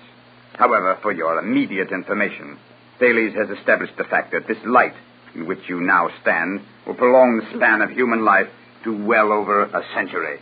Tex, do you suppose that's possible? Well, we sure can't prove that it isn't possible. I have heard the scientists speak of experiments along those lines, and they have been most successful. Precisely. As for the reality of the construction around you, these arches, palaces, bridges, and walls, which I have designed and created, will retain their present form and usefulness for a period of 50,000 years. 50,000 years? How can you prove that? You are a man of science, are you not, Captain Bradford? Well, I thought I was until I came here. At least you will recognize the value of one of my construction materials. I have unearthed the greatest secret of the ancient engineers. I have tempered copper. Tempered copper? But scientists have been trying that for thousands of years, and they've all failed miserably. You will enter my laboratory. I wish you to see a little experiment with the tempered copper. Enter. And just as easy as that, the door is open for us. I suppose the plain wooden floor is for the usual purpose of keeping in tune with the normal things in our world. Precisely. You, Mrs. Gregory, will stand there. You there, Cleostra. Now, Captain Bradford, will you step over here with me? That's a sheet of copper foil you have there, isn't it? No. Foil is much heavier. This sheet of copper leaf is 1/10,000th of 1 inch in thickness. Well, that's getting it thin, all right. But how can you temper a sheet of copper so thin it's practically transparent? The secret of the ages must remain my secret. Now, Captain, I have mounted a similar square of copper leaf in this heavy wooden frame. I will place the frame on these two supports, so, and ask you to feel that copper. Why, it's so delicate that it quivers under the touch. Precisely. Now will you be so good as to stand on it? Stand on it? Stand on that sheet of copper, which is so thin you can see through it? Precisely. Stand on it. Okay, but don't blame me when I fall through. Mother, the captain is standing on it. Tex, it's not real. You're not actually standing on that sheet of copper. Yes, I am. I'm standing right in the middle of a sheet of copper 1 yard square and 1/10,000th of an inch thick. And it doesn't even quiver. Perhaps you will realize, after this little demonstration, that Euclidia is a very real place. And before you attempt to dispute any statement of mine in the future, it would be well for you to remember that my knowledge is as old as the pyramids and as new as tomorrow. When the Gregory party was allowed the freedom of the strange underwater colony known as Euclidia, their first view was of an immense cave or cavern, 1 mile in width and half a mile high. The most surprising thing about this cavern is the naturalness of everything. Tall trees and green grass, growing just as they do in the everyday world, while cows, pigs, and chickens make the weird surroundings almost natural. This can't go on forever on Euclidia, and our friends soon feel more as they did on their first visit to the island. Jerry is taken away for a conference with G47, and Mrs. Gregory, her daughter Joan, and Captain Bradford are taken to witness an experiment in the laboratory of Cheops, the builder. The captain is speaking as they stand outside this room. It doesn't matter what we've seen on this place before. There's always something more surprising waiting for us. You were impressed, were you not, Captain, with Cheops' demonstration of the tempered copper? I should think that anyone would be impressed, my dear. Yes, Joan, the art of tempering copper was lost somewhere along with a lot of other wonderful things those old Egyptians had done. And ever since that time, men have been trying to find the secret. Even his name seems unnatural. Cheops, whom the Egyptians called Khufu. I can almost imagine this man standing by the newly completed Great Pyramid, proudly looking at his handiwork. You allow your imagination too much scope, Mother. This man has merely taken the name of Cheops, as he is the master builder of Euclidia. We know that, Joan, but at the same time, it's more than a coincidence. This man should have taken the secrets of the ancient builder along with his name. I've seen enough of this for a while. Let's walk around this passageway and try to find some more natural things to look at. The sight of you standing on that thin sheet of copper as solidly as you might have stood on a concrete foundation was a little too much for me. It was indeed remarkable. That copper was so thin that it seemed almost to float in the air. Yet when the edges of it were firmly held, it supported your weight. I wish Jerry could have seen that. He's probably seeing plenty where he is now. I wonder what G47 will do to him. He will not harm Jerry, I think. Possibly not, but I wish he were here with us. Okay, here I am. Oh, Jerry. Jerry, you startled me. Well, you're getting to be a regular Euclidean, son. Where did you come from? Oh, through one of those noiseless steel panels, just like the rest of the Euclideans do it. The rest of the Euclideans? Oh, sure. My dad always said, when in Rome, do as the Romans do. So I'm going to try it on Euclidean. Well, it works all right, but we haven't quite accustomed ourselves to these poppings in and out of doors. I do not like the thought of you being a Euclidean, Jerry. Oh, what's wrong with that? You were one for a long time, and you thought it was all right. This is different. You are so much a part of your world. You would not be convincing as a member of this colony. Nevertheless, Joan, it looks as if we're all going to be members, whether we want to or not. It sure does. And it looks like it more than ever now. What's happened now, Jerry? Well, nothing much has happened that we didn't figure was going to happen. But old G47 made it mighty plain to me that from now on, we're going to do just exactly what these Euclideans tell us to do. Did he threaten you? No, he just talked to me. You know him. The old guy's a pretty interesting talker when he isn't trying to scare you. What did you learn? Well, we're all got to go to work. Work? Yeah. What sort of work? Oh, we can take our choice about that. But we've all got to do something around this underwater city. G47 said that everybody works here, and we'd have to do the same thing. Did he not indicate the type of employment which was to be delegated to each of us? No, he didn't tell me what our jobs would be either. Jerry, you understood me perfectly. Now, hold it, you two. Let's don't fight yet. No, please. We must keep our minds on the possible meaning of Jerry's news until we decide what steps to take. Was any particular qualification given you, Jerry? I mean, did G47 mention what services we might be required to give? No, not much. I try to get a job with the cows. Well, I know how to milk a cow, and I'd like to stay in this room where all the green grass and the trees are. But nothing doing. I imagine that job is filled long ago. They've been using milk from these cows for a long time. Yeah, and they've got automatic milkers, too. But it needs somebody to watch them all the time. And guess who's got that swell job? Well, it couldn't be McLeod. He's waiting on the pigs. And the old skipper's gathering the eggs from the chicken. That exhausts the personnel of our party, Jerry. It could not be anyone you would know. Oh, is that so? Well, it is. The new milkman who watches the machines milk the cows is Jim Lowe. Jim Lowe? Jerry, not the Chinese cook from our own boat. Yep, the Chinese cook's got the job. Does he understand his duties? The nearest that Chinese ever got to a cow was opening a can of condensed milk. Yes, he has the job. What a place this is. Are we to choose our occupations and report, or what is our procedure, Jerry? Well, we can go around and pick out our own jobs after we watch the eruption. Eruption? Of what? Well, the volcano. Jerry, you mean the crater where the island of Euclidia is located? Yeah, well, I guess it must be there. There's going to be an eruption of that old volcano. That's what G47 is getting ready for. He said we could go up to the top of this room and watch it through the transparent seawall. How far are we from the base of that crater? I think not more than 200 feet, Captain. Then we're not going to watch any eruptions if we can help it. There's more to this, isn't there, Jerry? Well, sure there is, if you'll all give me a chance to tell it. You wasted time discussing our future occupation. Yes, and if that volcano thing is on the level, we may not need any future occupation. Well, that eruption is going to be artificial, and G47 is going to pull a switch that sets it off. An artificial eruption that will create a disturbance on the surface. There must be a good reason for that. There is. I should think so. That'll destroy the island. Oh, no, it won't. You see, they pulled the island way down into the bottom of the crater. It won't get hurt a bit. Did G47 tell you all of this, Jerry? Yeah, and he told me a whole lot more. But we'd better be getting up there if we want to see this. All right, son. You can discuss this as we go along. Come on, Pat and Joan. Do we go up this way, Jerry? Yeah, right up this twisting runway.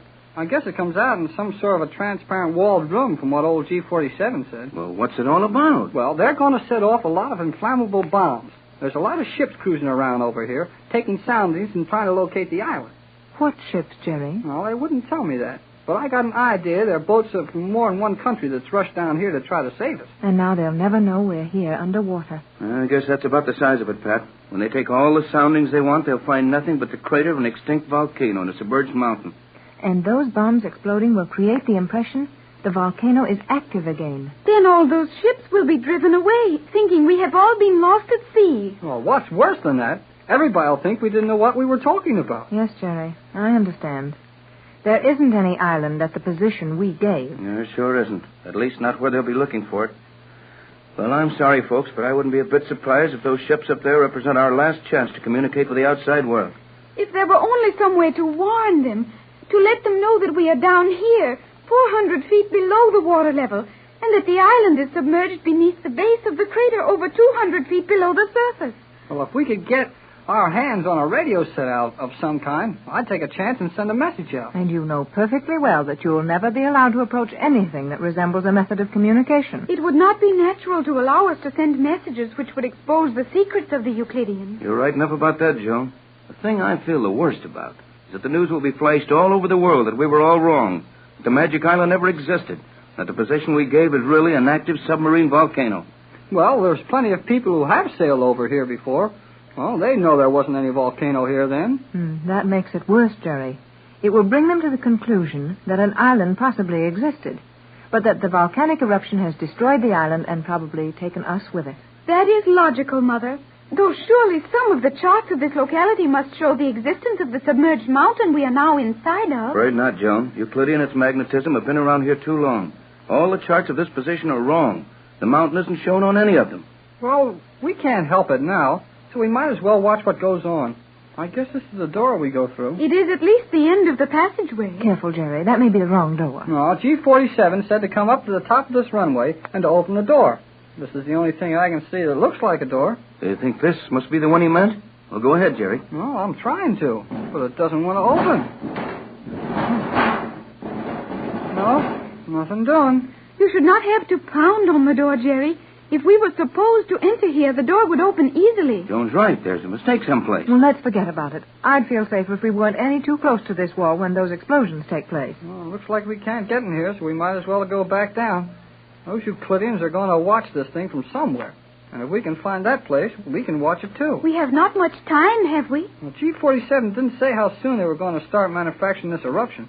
But the way he hurried me out of his room gave me the idea it would be pretty soon. Well, then let's go back down. We passed several panels that look like doors on our way up here. Maybe some of them can be opened. I'd just as soon not open any doors. After all, the ocean is on the other side of this wall. Quiet.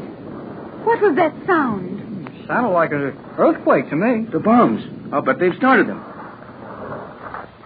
Yes, there's another one. Tex, I felt this steel wall quiver. Now, Pat. Well, I did. Can't you feel the floor trembling? Yeah, I can. This isn't so good. Come on. I believe it is time to leave this place. Maybe so, but there must be someone around here watching this eruption. I'd like to see how they do it. Oh, Tex, please, come along. Oh, very well, Pat, but there isn't any danger. These Euclideans built things too well for that. It is possible, however, that they have not anticipated the stress and strain accompanying these explosions. Oh, sure they have. G47 told me he had the idea of using fake explosions in that old volcano for protection long before these walls were built. Well, whatever it is, we're in danger. That noise is steadily increasing. Hurry, you fools. G47, what's happening? These chambers are to be flooded. Flooded? Oh, I felt something was wrong. But G47, did you not tell Jerry to bring us up here? Will you hurry out of here? No. I told Hall to take you to the top of the other passageway. This is a pressure channel. We must fill it with water to withstand the pressure of these explosions. Otherwise, Euclidia will be flooded, and you stupid fools will have the lives of everyone here in danger. Gee, I'm sorry I made a mistake. You certainly made a big one. Do not blame Jerry. This would confuse anyone. I certainly couldn't tell one passageway from another. Silence, you stupid fools. Go, hurry. Take yourselves down this incline as rapidly as possible. Go. But what about you, G47? Go. Come on, everybody. We'd better move faster than this. G47 has gone back into that upper chamber. What if he's caught in there and can't get out? I guess he's too smart for that. G47 would think only of saving the colony. He would make no effort to save his own life. He's just like that, all right. You three going down this ramp. I'll go back and see if I can help you. No, Tex, don't be foolish. Why should you try to save that man's life? Our lives wouldn't be worth much without him. You are right, Captain. All of our lives depend on G47. You're too late now. Run, everybody. That wall's going to cave in. Come on. Let's get out of here.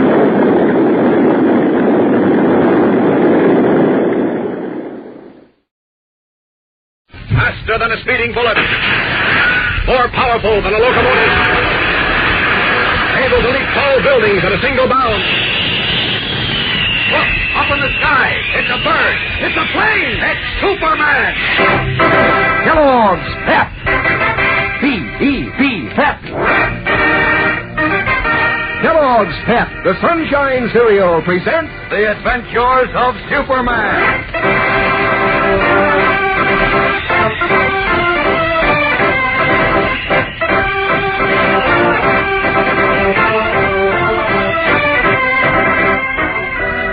Today, the net draws closer around Superman's young friend, Jim Olsen, as he comes to the attention of the unseen man behind the gang of young hoodlums, unknown leader of the group behind the organized campaign to promote bigotry and intolerance.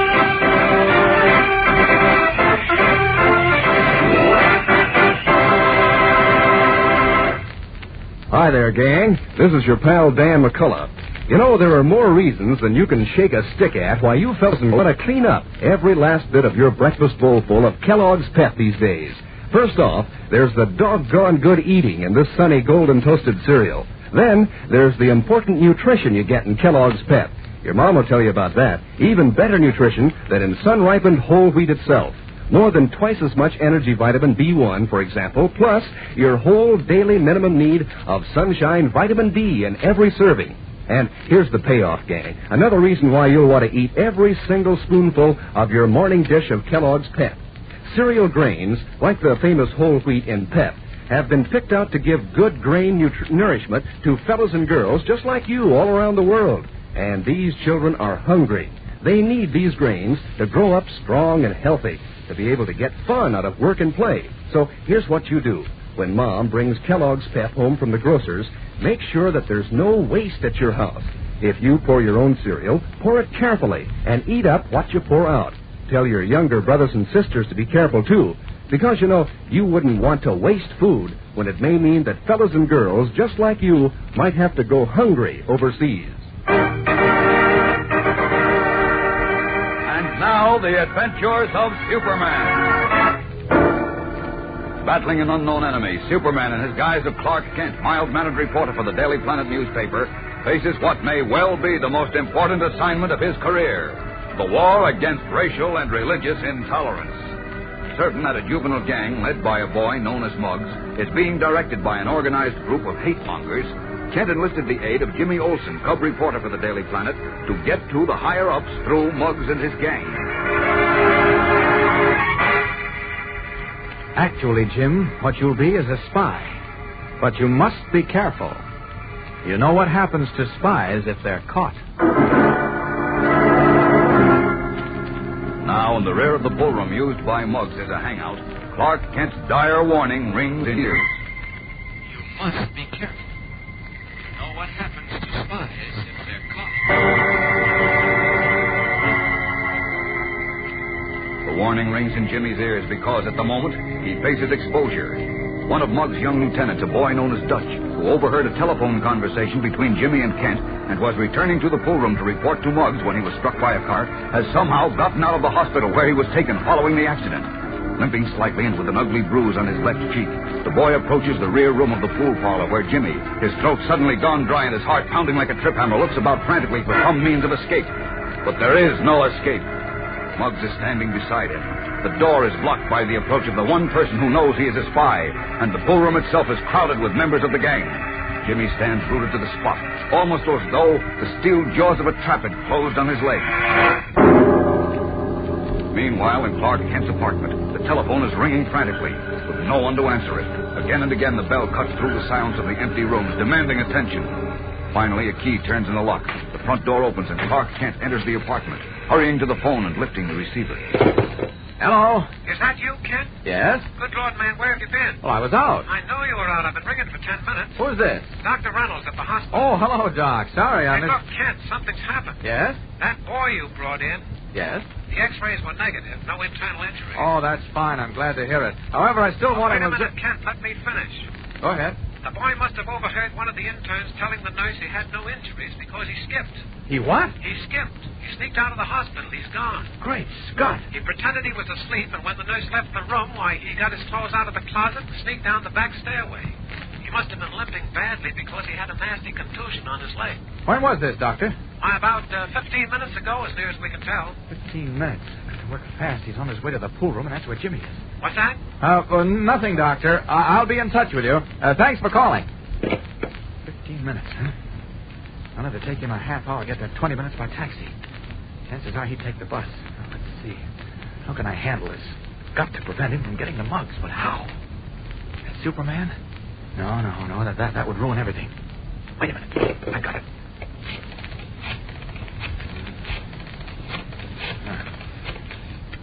Henderson to help me out.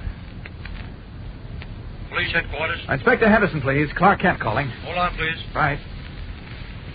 Pool room's only 5 minutes from headquarters, and I can make it. Henderson speaking. Oh, Inspector, this is Clark Kent. Look, I need your help, and I need it in a hurry. I'd like one of your uniformed officers, either Sergeant Malloy or Lieutenant Quinn, to meet me on the northwest corner of 3rd and Crescent as soon as possible. I haven't time to tell you what...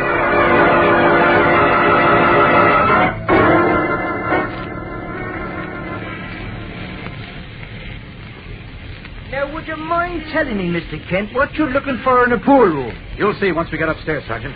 Follow me. And remember, let me do all the talking. Well, not having the faintest idea what this is all about, there isn't much talking I'll be doing. Watch these steps. Oh, dear, it's a wonder they wouldn't have a light a man could see by. Keep your voice down, Malloy. Now, look. We may have to make an arrest, Sergeant, once we get up there. And who would I be arresting? You know Jimmy Olsen, don't you? The boy that works on the paper with you and Miss Lane? That's right. Mm-hmm. Well, he's the one I may want you to arrest. If you do, don't recognize him. Now, what sort of shenanigans have you got up your sleeve, Kent? Just do as I say, Sergeant, please. All right, you're the boss. The inspector said I was to take your orders. Fine. All right. Here we are. You all set? Go ahead. Come on, Sergeant. All right, stay where you are. Don't move. Nobody's going to hurt you. And if you don't move, you won't. All right, now, There's the boy we want, Sergeant. Just going into that back room. Come on. Oh, the devil's back. Close the door in our face. All right, we'll get it open. Open up in the name of the law. Come on, I said. Ah, that's better. Now, which one of the three was it? The boy with the bruise on his face. We'll take him back to the hospital. Come on, you rascals. And you. What's your name? Oh, me? Yes, you. What's your name? Why, Jimmy. We'll take him too, Sergeant. Let's go. Rushing the boy known as Dutch out of the pool room before he has a chance to tell Muggs that Jimmy Olsen is a spy, and taking Jimmy along in a surprise move, Clark Kent, at least for the moment, saves his plan from failure. The plan to learn the identity of the hate mongers behind Muggs and his gang. Now what will happen? We'll know in a moment when we return for today's exciting climax. You know, gang, people in ancient times used to think the sun so important they used its picture as a symbol of goodness and light. And that might hold for nowadays, too, because the sun makes that wonderful sunshine vitamin D for you that helps build strong bones and teeth. That's one reason Mom wants you to clean up every last spoonful of your morning dish of Kellogg's Pep. Because this sunny golden toasted cereal gives you your whole daily minimum need of sunshine vitamin D. Vitamin B1, too, an energy vitamin, more than twice as much as in sun-ripened whole wheat. Plus, loads of downright sunny, crisp goodness. And, gang, when Mom reminds you to eat all of your bowl full of Kellogg's Pep, she's thinking of somebody else, too. Yes, she's thinking of young fellows and girls just like you who are going hungry these days all over the world. And she knows that wasting cereal here might mean less of the good golden cereal grains for those hungry children overseas. Because grains like the famous whole wheat and Pep have been picked out to feed them and to help them grow up sturdy and strong.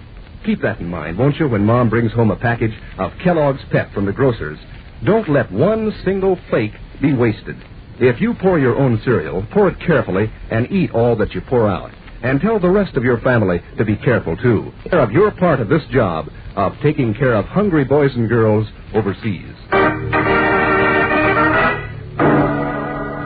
With Dutch once more back at the hospital, this time under police guard, Clark Kent and Jimmy Olsen returned to Kent's apartment. But meanwhile, Muggs, the young gang leader, frightened at what he thinks were the police arrests of Dutch and Jimmy, has hurried to report to the man he has never seen, the mysterious individual who directs the activities of the hate-mongering organization, and whose voice now comes to Muggs from behind a thick plush curtain. Are you sure they said they were taking the boy back to the hospital? Yeah, that's what the guy in plain clothes said. What about the other boy? What was his name? Olson. They didn't say nothing about him. They just took him along. And all this happened because of a street accident? Yeah, Dutch got clipped by a car. Olson seen it happen and come back to tell me. This Olson boy, can he be trusted to keep his mouth shut? Yeah, I think so. You think so? How much have you told him? Not much. How much, you little fool? Nothing important. He's all right. You don't have to worry. Your assurance that I don't have to worry is very comforting. Now you listen to me. If I've told you once, I've told you a dozen times. I don't want you or any of your roughnecks mixed up with the police. How could I help it if they got... I'm not blaming you for this. I'm just repeating my warning. Okay. We're making good progress, and I don't want anything to happen that might interfere with it. How about the two boys? One you say was taken back to the hospital. That's what the Dick said. It's probably correct. The stupid little fool had no business leaving until he was discharged. What about the other boy? Olson, you say? Yeah. Any first name? Yeah, Jim. Jim Olson. All right, you can forget about it. I'll have my lawyer check with the police and find out why he's being held. Well, maybe that ain't so smart. Maybe we ought to keep clear of it. Are you holding anything back? No, I ain't holding nothing back. I just thought that... I'll do all the thinking, Muggs. Want to know why they arrested that boy. There must be a reason. Cold and hard, the voice from behind the plush curtain, unknown to either Kent or Jimmy, has stumbled on another method of exposing Jimmy as a spy. If the police are contacted, there will be no record of Jimmy's supposed arrest. And even more serious, someone in the police department is bound to recognize Jimmy's name and identify him, not as a tough young hoodlum, but as a reporter for the Daily Planet. Then what? Gang, there's excitement ahead and a thrill a minute as we get deeper and deeper into this story of Superman's most important battle, the battle against the forces of hatred and prejudice. So don't miss tomorrow's 10th episode entitled A Trick of Fate. And remember, for breakfast, it's Kellogg's Pep. For excitement, the adventures of Superman.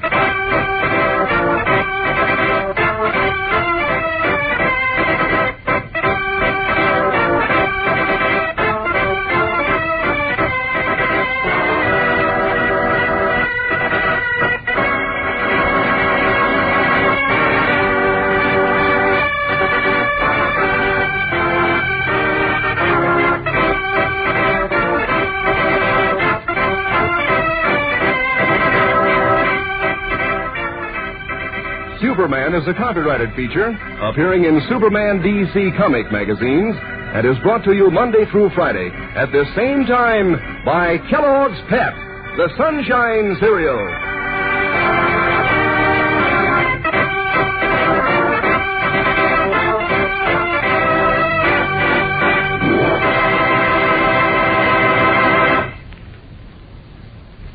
Say, if you want your dog to give you the glad eye, try giving him Kellogg's dog food at mealtime. There's a dog food that's as good as they come.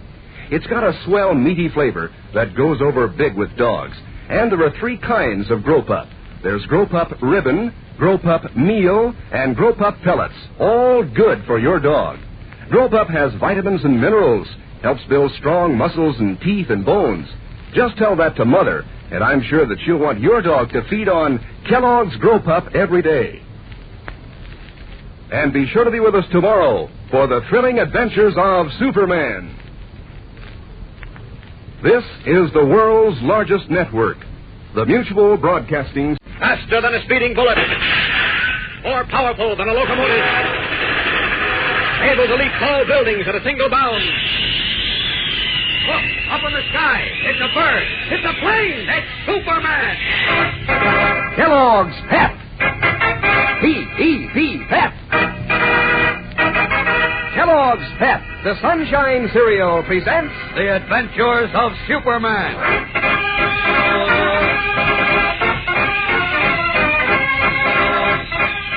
Today, the quick thinking of the Man of Steel has saved Jimmy Olsen from imminent danger only to pave the way for a new surprise in its fight against the vicious power of intolerance.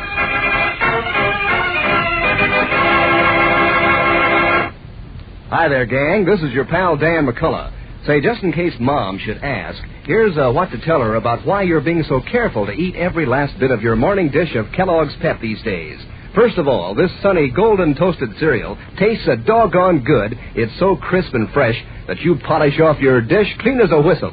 Then, Kellogg's Pep is good for you, too. Sure, every bowlful gives you more than twice as much of an energy vitamin, B1, as sun-ripened whole wheat, plus your whole daily minimum of sunshine vitamin D. That's the very same vitamin sunshine makes for you. Helps build strong bones and teeth. And then, there are the hungry fellows and girls overseas. They're another reason why you don't want to waste one single crisp flake of Kellogg's Pep. Because the cereal grains, like the whole wheat and Pep, are being sent abroad to help feed those children who need those good grain foods so they can grow up sturdy and strong. So keep this in mind, gang, when Mom brings Kellogg's Pep home from the grocer's. Don't waste it. If you pour your own cereal, pour it carefully and eat up every bit of what you pour out. Tell your younger brothers and sisters to be careful, too. That's your job in helping to take care of the fellows and girls who are so hungry nowadays overseas. And now, the adventures of Superman. In a daring attempt to identify whoever is behind an organized campaign to spread the poison of intolerance throughout the city of Metropolis, Jimmy Olsen, cub reporter for the Daily Planet, masquerading as a young tough, joined a juvenile gang led by a boy known as Muggs. Clark Kent, who, as we know, is Superman, believes Muggs and his gang are cat's paws for the hate-mongering group, and Jimmy's dangerous job is to use Muggs to get to the higher-ups. But unfortunately, one of the gang members discovered that Jimmy was a spy, and in yesterday's episode, as you remember, Clark Kent was forced to pull a false arrest at the pool-room hangout of the gang in order to save Jimmy from exposure. As we continue now, Jimmy and Kent are at the latter's apartment. It's almost midnight. Jimmy is standing at a window, looking out at the dark street below. He is strangely silent. What's the matter, Jim? Huh?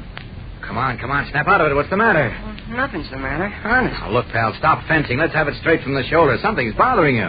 I know it, and you know it, so out with it. Confession is good for the soul. What am I going to confess? That little session at the pool room tonight frightened you, didn't it, Jim? Frighten me? Now, you don't have to be ashamed of fear, Jim. People are born with fear. It's a natural instinct, like hunger and self-preservation. Being afraid of something doesn't make you a coward, not by a long shot. Did you ever feel like your legs were made of water?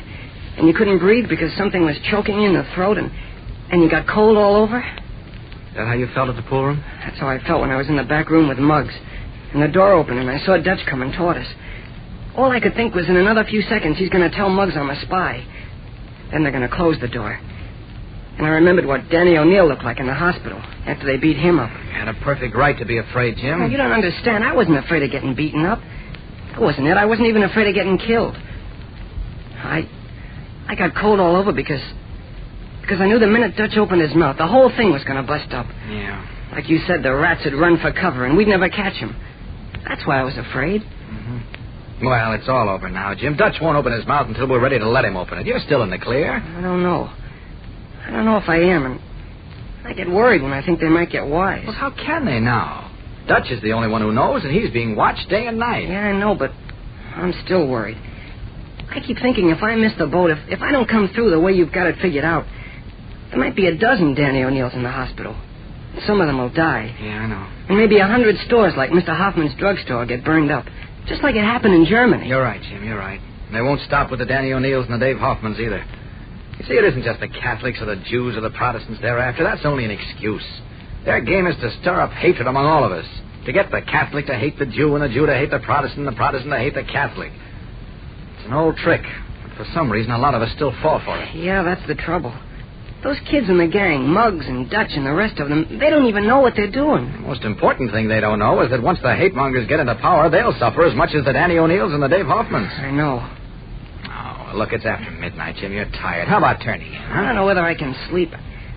I've got a funny feeling something's wrong.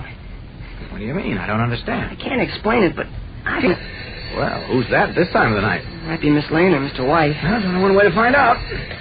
Hello. Oh, hello, Inspector. Inspector Henderson? Yes. What was that, Inspector? Great Scott, no. What is it, Mr. Kent? Just a minute, Jim. Yeah? Well, I'm sorry, Inspector, but... Well, I know, but... Oh, now, look, Inspector, there's no sense hanging on the phone arguing about it. Sure, I know, but the fat's in the fire. What we've got to do is either pull it out or quench the fire. Well, I'll be right down. Yes, immediately. Okay. Is something wrong? Not something, Jim. Everything. Golly, you must be clairvoyant. I must be what? Clairvoyant. You can see into the future. Who, me? A minute ago, you said you had a feeling that something was wrong. You don't know how right you were. Get your hat and coat, Jim. We've got to get down to police headquarters. Oh, what for? Well, this may sound strange, but we're going to put you in jail.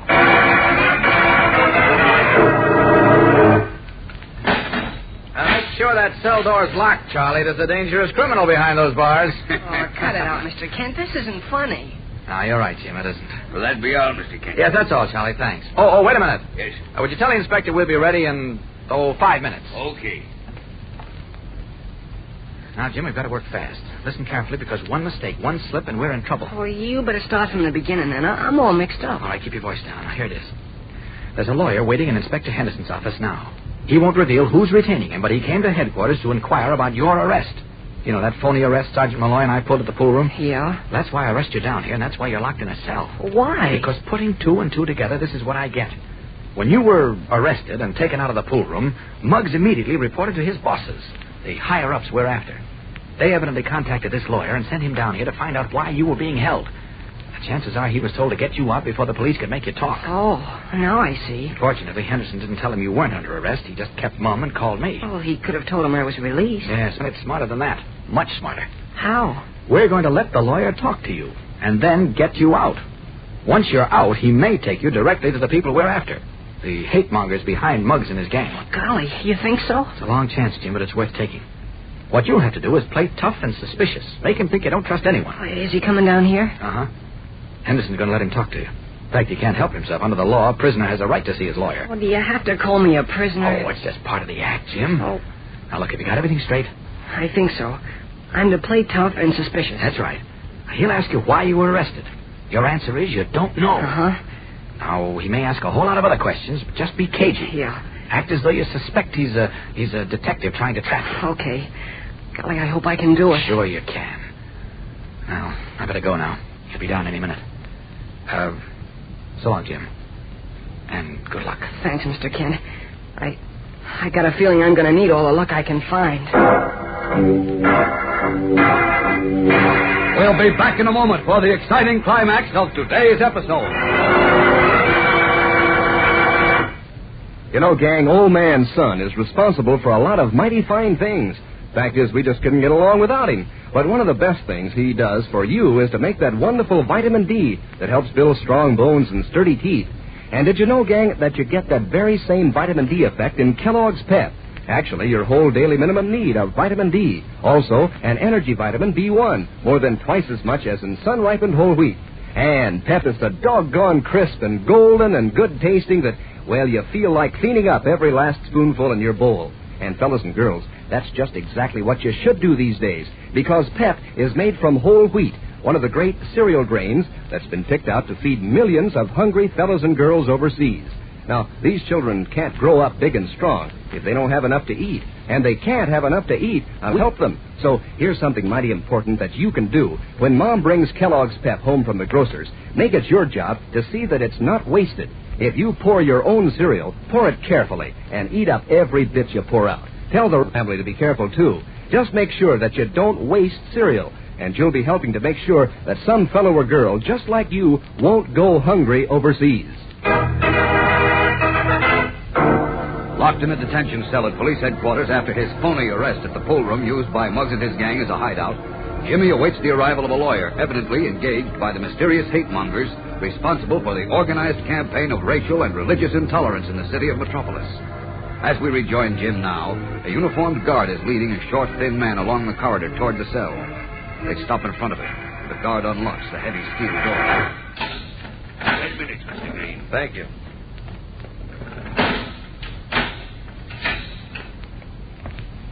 Your name's Olson, isn't it? What's it to you? Now, look, my boy, I'm here to help you. I'm a lawyer. Oh, yeah? Who sent you? Never mind who sent me. Why'd they arrest you? What'd you do? I don't know. Well, you must have some idea. Oh, yeah? Stop saying, oh, yeah, and answer my questions. Why were you arrested? I don't know. How many times do I gotta tell you? Did the cops talk to you at all?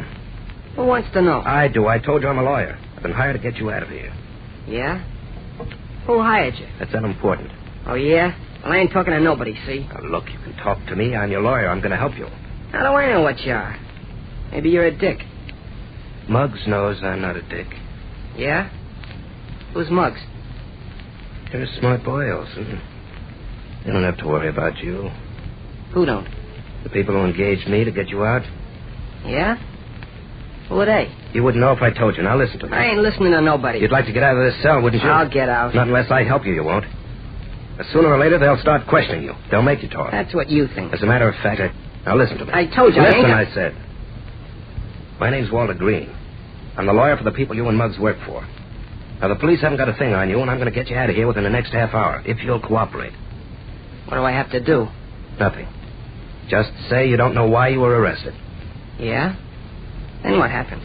They'll release you. Okay. Let's see you do it. I'll do it all right. You'll be free in half an hour. If I am, I ain't going back to the pool room. Why not? I gotta get to the boss. The big boss. Why? I got something to tell him. Something hot. You could tell me. Oh, no, I ain't that dopey. You don't trust me, do you, Wilson? I don't trust nobody. All right. Since you don't trust anybody, I guess we can trust you. Now, when I get you out of here... Yeah? When I get you out of here, I'll take you to the big boss. Scarcely able to believe his ears, Jimmy fights desperately to still the mad, excited pounding of his heart, terrified lest the expression on his face reveal his tense, nervous anxiety. Clark Kent was right. The trick has worked.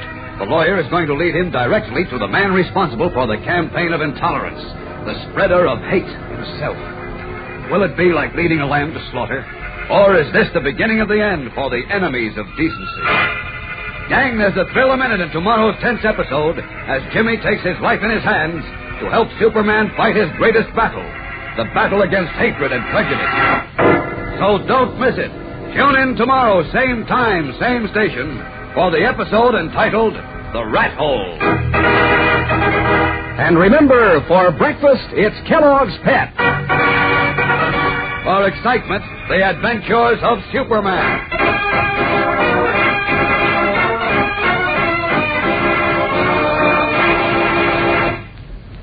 Say, gang, if you've ever had a race with your dog, you know how much he enjoys running and jumping. Now, dogs are like people. To keep their muscles strong, they have to eat right. So if you want to help your dog to stay in the groove, to have strong bones and teeth and muscles, just mix Kellogg's Grow Pup dog food in with the scraps of meat and fat you give him. There are 3 kinds of Grow Pup, all with a grand, meaty flavor. There's Grow Pup Ribbon, Grow Pup Meal, and Grow Pup Pellets. Ask your mother to feed your dog Kellogg's Grow Pup regularly. And be sure to be with us tomorrow for the thrilling adventures of Superman. This is the Mutual Broadcasting System. Tired of the everyday grind? Ever dream of a life of romantic adventure? Want to get away from it all? We offer you Escape. Escape, designed to free you from the 4 walls of today for a half hour of high adventure.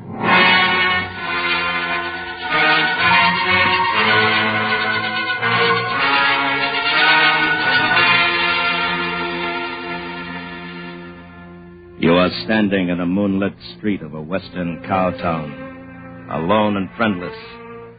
While moving slowly down on you, their horses crowding every exit, is a band of killers, each one of whom has been paid to shoot you dead. Listen now as Escape brings you Ernest Haycock's unusual story, Wild Jack Rett.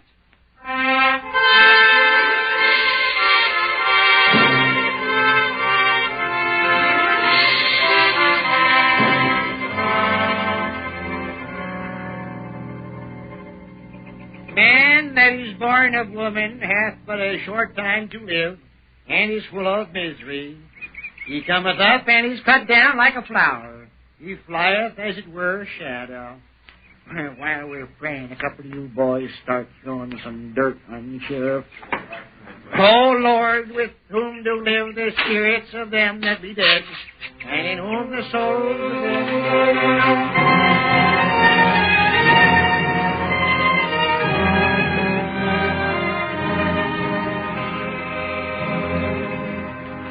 And that same evening, a committee of the leading citizens of Red Mesa gathered together at Mayor Wayne's home to decide upon a new sheriff.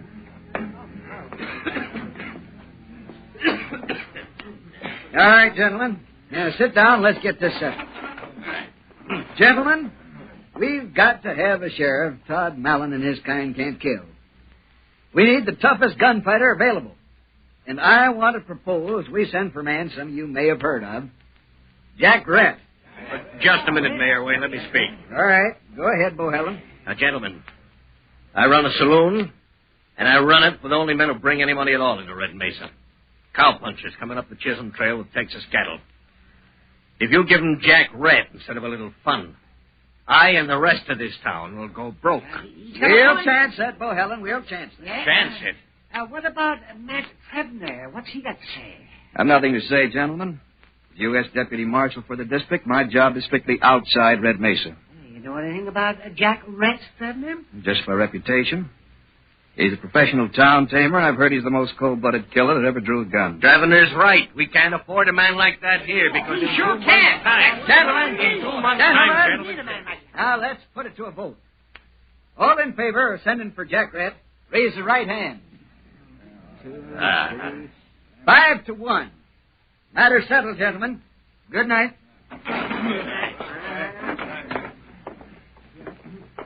You'll wait and see Mary, Trebner? You don't mind, Mayor? Of course, sit down. She'll be out in a minute. Yeah, Bohelen's pretty mad, but after Jack Rett's here for a while, at least there'll be less gunfighting. There'd be less anyway if Todd Mallon were out of the way. But he's a hard man to catch. Yeah, you've done all you can, Trebner. Yeah. Good evening, Father. Hello, Matt. Good evening, daughter. Hello, Mary. Well, Matt Travener, aren't you going to kiss me? Sure. Your mother, God rest her soul, didn't behave like that when we were engaged. The war changed things, Father. Yes, I know, but not for the better. Well, I'm off to bed. Don't stay up too late now. Good night. Good night, dear. Good night. You look worried, Matt. Do I? Tell me about it. Well, it's just that they're sending for a new sheriff. A legal killer named Rett. He has quite a reputation. There'll always be men to challenge him. That means more gunfighting. Is that it? I'm afraid so. It's a bloody way to peace, Mary. I know. Well, let's not worry about it now. Come on, I'll fix some coffee for us.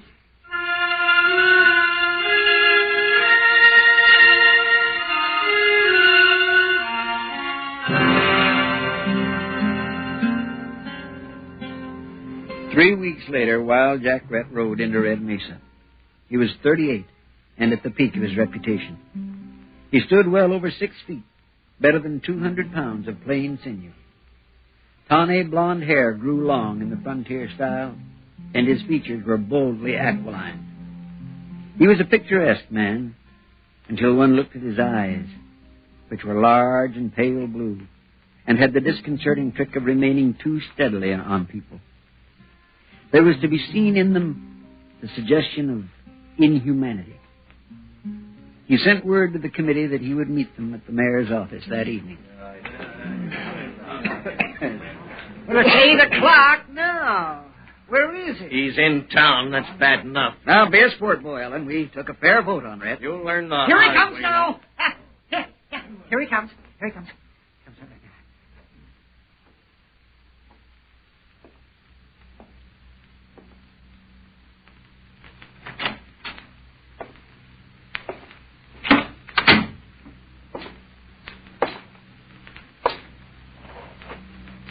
My name is Jack Rett.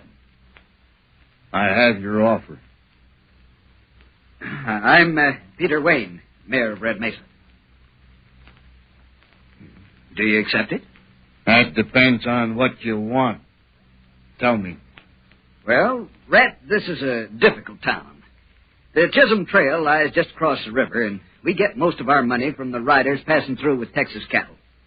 Now, we want them to have a decent time for their money, but We don't like a lot of gunplay and killing. I've always been accustomed to complete authority, Mayor. I presume to know my job, and I won't have interference. Well, that's agreed, Rett. Oh, by the way, the last sheriff had a rule that riders leave their hardware at his office. He had trouble enforcing it. Poor rule. Let them pack their guns. It gives the wild ones a fair chance at you. I never give a man a fair chance at me. Is that all, gentlemen?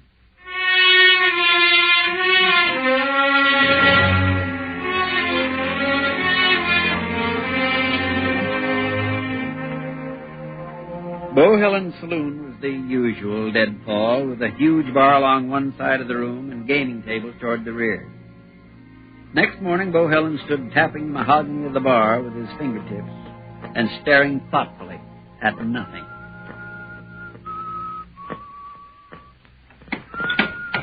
Good morning, Bohelen. It's noon, Samus. Draw me a beer, Mike. Where's the new sheriff, Bohelen? Right over there at the corner table. Came in just before you did. Oh? Barkeep, bring me a cigar and a glass of rye. Now he's going to clean and reload his 6 guns one at a time. By golly, he is.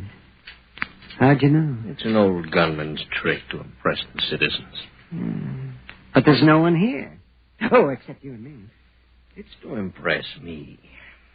Oh. Oh. Well, goodbye, Bohelen.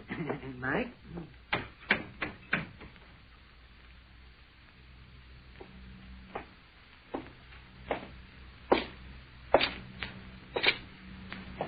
You got something to say to me, Bohelen? Yes. Yes, I have. You're smart, Rett. I recognize that. But your record for killing is too severe. My business depends on an open town. The reform element got you, and I'll go along for now. Just remember one thing. I can break you, Rett, anytime. I was waiting for that, Bohelen. I guess we understand each other. Hello. Any luck, Matt? Yeah, just a morning's ride. Matt, here's Jack Rett. Rett is Matt Travener, U.S. Deputy Marshal for the district. Glad to know you, Rett. You're young. Don't be misled. Rett, your job is in town. Mine is everything outside. So I'll either back you up here in Red Mesa or I'll leave you strictly alone. I'll handle Red Mesa. All right. One more thing. I want Todd Mallon. If he comes to town again, he'll have to be taken. Will you do that or shall I? What is he? Outlaw. His main line is plain robbery. Now I want him for killing Jim Speed. Let me handle Mallon. Why? Killing's my trade. Man doesn't live with enough animal instinct to get me. Maybe. But to kill you would build a man's reputation considerably. Just so? Well, good luck, Rett.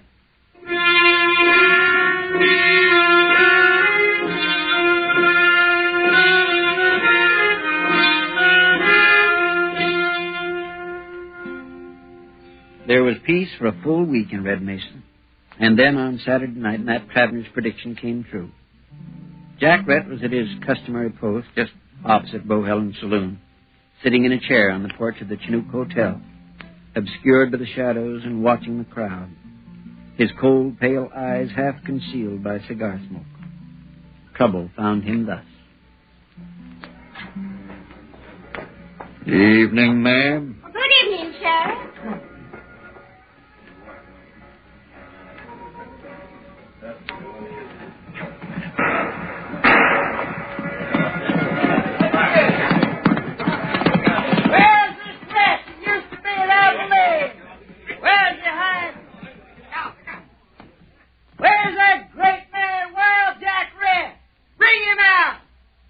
Hello, cowboy.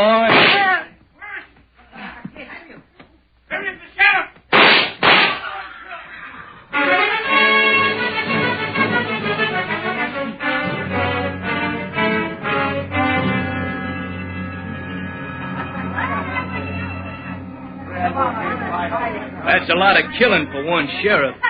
3 men. I don't like it. Well, forget it, friend. Have a drink and forget it. You're Bohelen, ain't you? That's right. You come on. I'll have one in the house. Mike, fix him up. I can pay for my own. You never gave him a chance. What kind of sheriff you got stands in the shadow and kills one man and then jumps 50 feet from his gun flash and shoots down 2 more? Those boys never had a chance at it. Right. Drink your drink, cowboy. That was the most merciless killing I ever seen. He's a butcher. I wish I had the chance.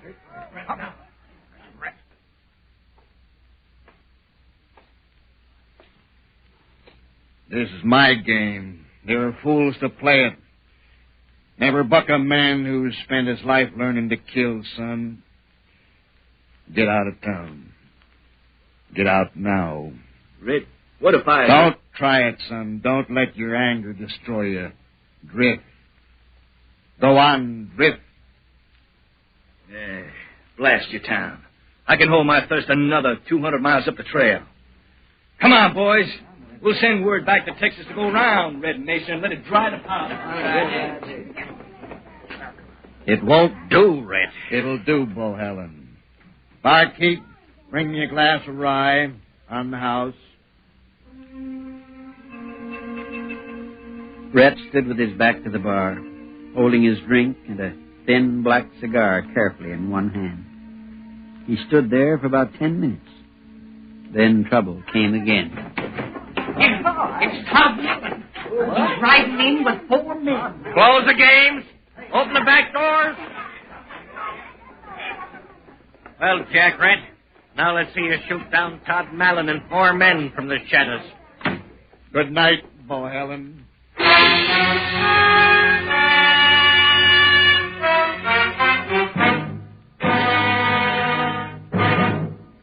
You can sometimes find stories in daily life that are as exciting and dramatic as anything dreamed up by the writers of fiction. Take, for example, the story of the C-47 that landed at our air base in Frankfurt, Germany.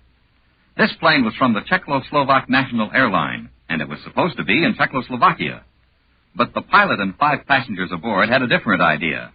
For 2 years, they had carefully worked out the details of this flight over the Iron Curtain, and their planning paid off when they made good their escape. But why did they do it? Well, before the communists took over, Czechoslovakia had been a free country. Its constitution was modeled after our own. Its presidents had been men of honor and stature. But all that was changed under the new order. Strange things began to happen. Purges of innocent people, confiscation of property, strict supervision of press and radio, and even of thought itself. That was the reason these 6 people seized control of the plane and turned it to the west. They made their way to freedom because they wanted freedom as their way. And now, back to Escape.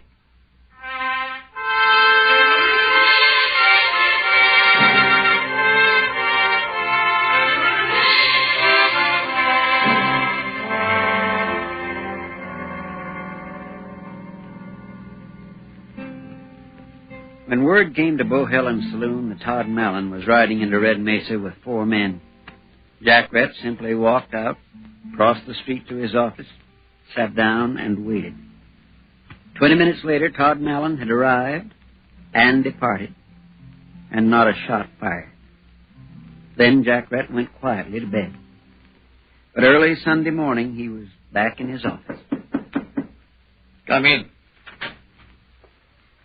Good morning, Rett. Well, Travner? There's talk, Rett. I expect that. Rett, you told me you'd handle Malin if he came to town. Yes, Travner. Well, they say Malin rode into town last night with 4 men. Rode right up to this office, got down, and came inside. That you and he stood here with this desk between you, talking. And that a few minutes later, Malin left and rode out of town. I play the game my own way, Travner. I don't want interference from anybody. People are saying maybe you and Malin made a deal of some kind, and it... Well, now, somebody's breaking the saddle. Know who it could be, Travner? No, I don't. It's a rifle. Sounds like one of those 7-shot Spencers. That's old Hack Crow. Who's he? An old trapper. Comes to town every few months, sells his furs, and gets drunk. Goes a little crazy. Jim Speed always laid him in jail to sober. Yeah, I'll take a look.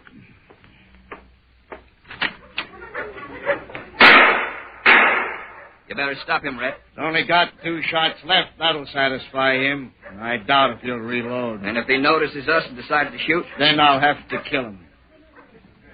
Who's that coming out of Bohelen's? Ewald Bay, gambler. He's a fool.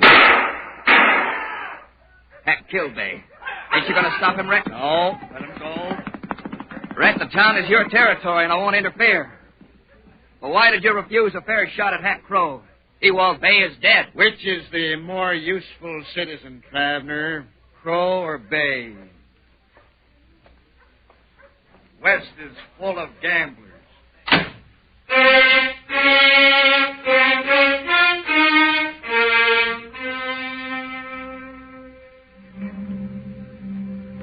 There was considerable talk that day in Red Mesa over Jack Rett's aloof and cruel calm in condoning a shooting that had occurred under his very eyes, within reach of his formidable guns.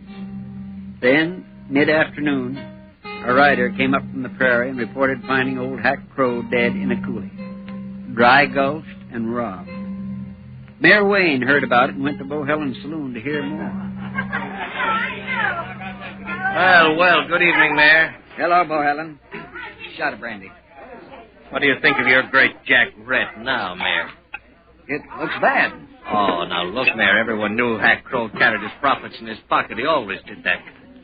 So Rett allowed him to leave, and Todd Mallon and his men were waiting for him in the coulee. It's as simple as that. We have no proof of that, Bohelen. Oh, no? Now, why didn't Rett take Mallon when he rode in here last night? Because they made a business arrangement, that's why. Well, it doesn't look good. But Turkey for a glass of rye. I don't want to talk to Rett yet. I'm leaving. Good night, Bohelen. Good night, Mayor. Here, Mike. Give me that rye. I'll take it over to the sheriff myself.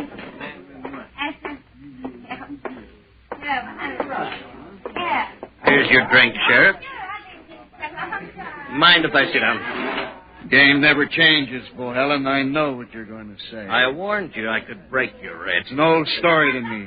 Every town's got one insider who plays along with the outlaws. I knew you'd be that one here when I first saw you. Running a saloon, you'd know when a cattle buyer was riding out of town carrying specie, when the overland stage was loaded with gold. But there was a quarrel over the split of profits between you and Mallon. You fell apart. That's always the way. Very it's true. An old story, Bohelen. I know it by heart. Very shrewd, Rett, but you can't play the same game. Oh, sheriffs are supposed to be crooked. You and Mallon had an agreeable little chat last night. Did he make you a good offer, Rett? Maybe I should accept this offer, Bohelen, just to keep you two split. Maybe I should do that. Rett, I've seen sheriffs come and go. It's a chancy trade. Sheriffs die. They all die. It's only a question of time. You're a hard one, Jack Rett. You make your peace with Mallon. Otherwise, you'll have little chance of getting rid of me, Bohelen. It may be that way. I would not be surprised. I always expect the worst of men, and am seldom disappointed.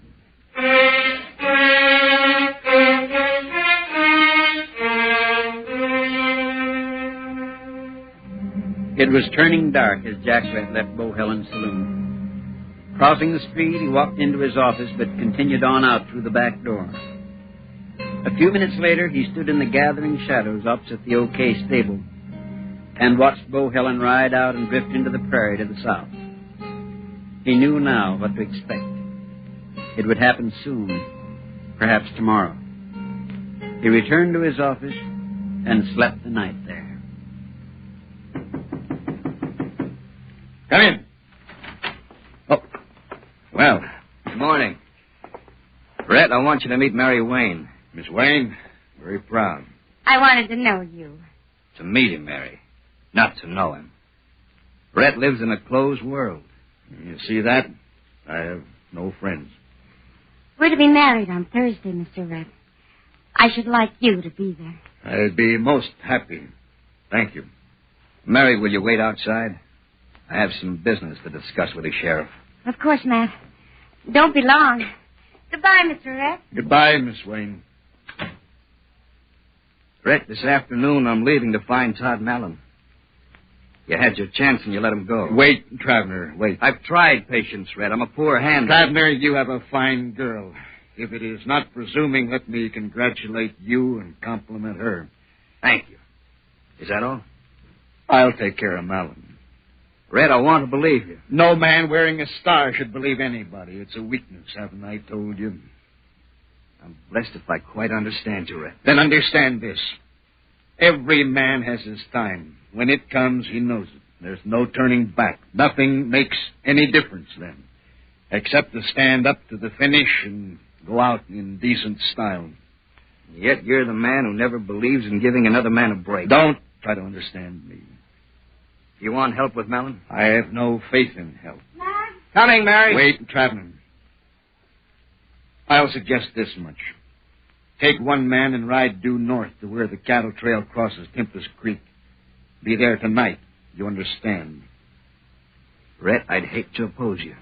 If you did, you'd lose. I've been 15 years at this, Traveler, which is 5 years beyond average luck.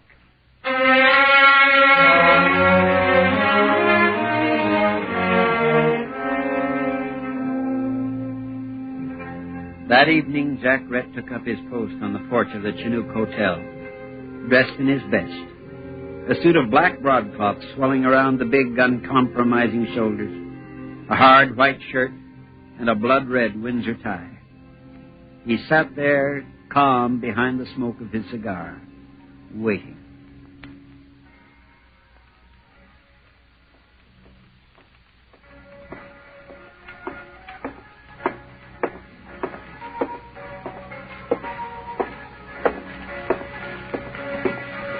Did it, Rett? Oh. Hello, Mayor Wayne. Oh, Mayor, have you seen Traveler? He rode north this afternoon. Be back tomorrow, he said. Good. Where's the sheriff? Here I am. Rett, listen. I just come up South Creek. And Todd Mallon and 6 men were only a quarter mile behind me, heading into town. All right, friend. Take cover. Yes.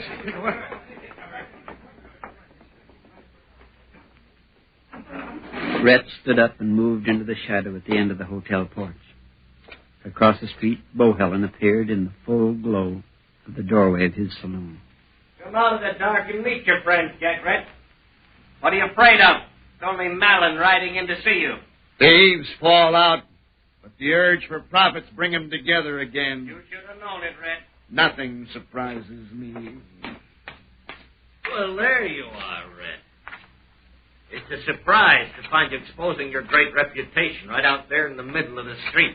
Every man has his time. Want to try it, Bohelen? Or will you wait for help? I'll wait. The arriving horses came up into the moonlit street and halted at the corner of the saloon. Bohelen's hand lifted toward the group, and at that order the horsemen spread out until they were flank to flank, all across the street. Todd Mallon advanced from the line and stopped, square and alert above the saddle. Jack Rett stood alone in the middle of the street, his eyes flashing a hard fury. Then he dropped his cigar and ground it beneath a boot. It was a final gesture. How are you, Mallon? Goodbye, gentlemen.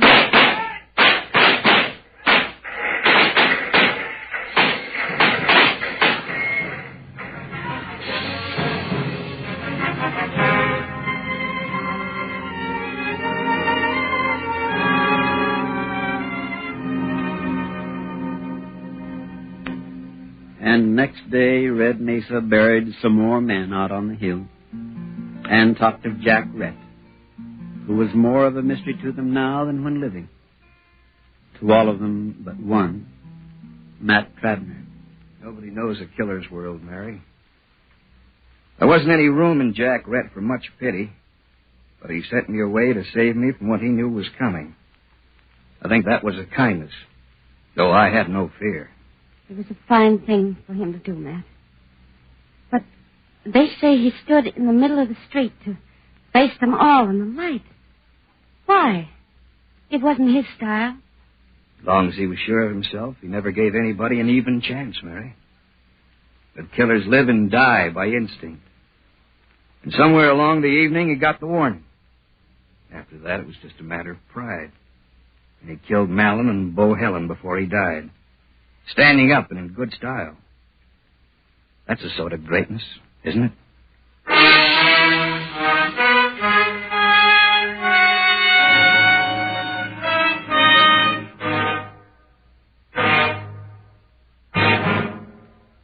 Under the direction of Norman MacDonald, Escape has brought you Wild Jack Rett by Ernest Haycox, adapted by John Meston and starring John Boehner. The narrator was Parley Bear. Featured in the cast were Harry Bartell, Lawrence Dobkin, Georgia Ellis, Howard McNear, Herb Ellis, Peter Leeds, and Lou Krugman. The special music for Escape is composed and conducted by Leith Stevens. Next week. You are standing in inky blackness, looking up a long flight of stairs, at the top of which lurks something unbelievably evil, while in the moving shadows behind you, coming closer to you, is the shadowy figure of something that could only come from a nightmare. So listen next week, when Escape brings you Anthony Ellis's terrifying story, I Saw Myself Running.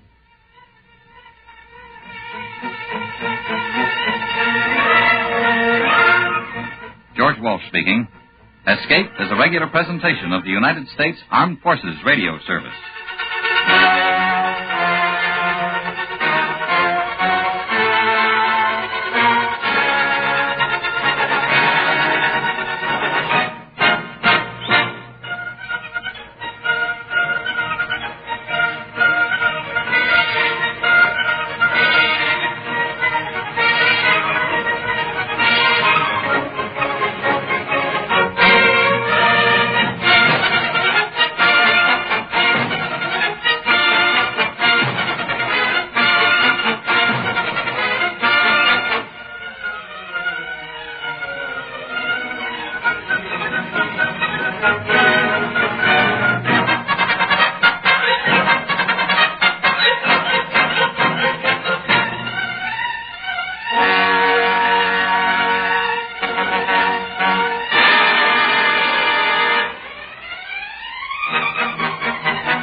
Now 9:30, WCBS, AM and FM, New York.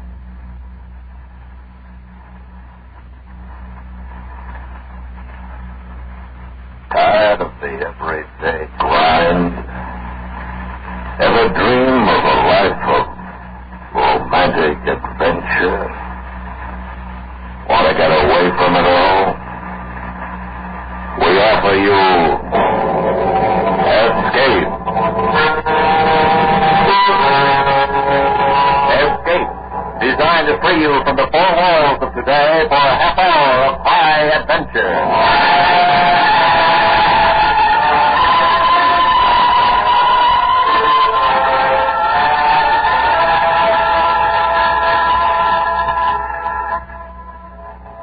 You are standing in inky blackness, looking up a long flight of stairs, at the top of which lurks something unbelievably evil, while in the moving shadows behind you, coming closer to you, is the shadowy figure of something that could only come from a nightmare.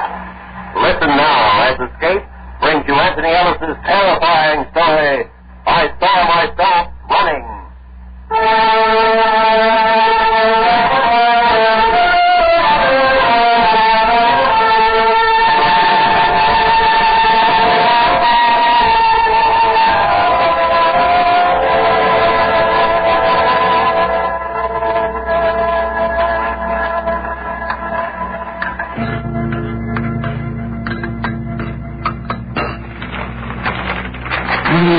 You clear the magazine section, sweetie?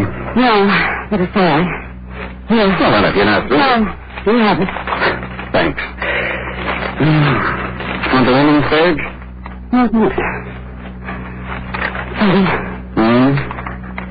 I had the strangest dream last night. Huh? Anybody we know? Don't be funny. If you stop reading for a minute, I'll tell you about it. Okay. I was scared. Well, why didn't you wake me up? Why? It wouldn't have done any good. It was a nightmare, I guess. You know, the kind where you see yourself running away from something or from somebody. Too much beer. I want to ask you. It's very important. Oh, Tommy. Do you notice how sometimes in a dream, everything is happening to you, and then suddenly you find yourself standing there watching yourself, and you say to yourself, it's a dream. And I don't have to be frightened because in a minute I'll wake up. Well, I guess so. Something like that, I guess. Well, last night, a lot of other nights, Freddie, it's been different. It starts the same way, like any other dream, I suppose, but then I'm running away. Somebody I don't know is following me, and then two of us, both me, running. Coffee still left? Freddie? So, honey, I don't know anything about dreams. If you're asking me what I think it means, I don't know. Offhand, I'd say that last bottle of beer. Coffee. Thanks. Freddie? Nothing.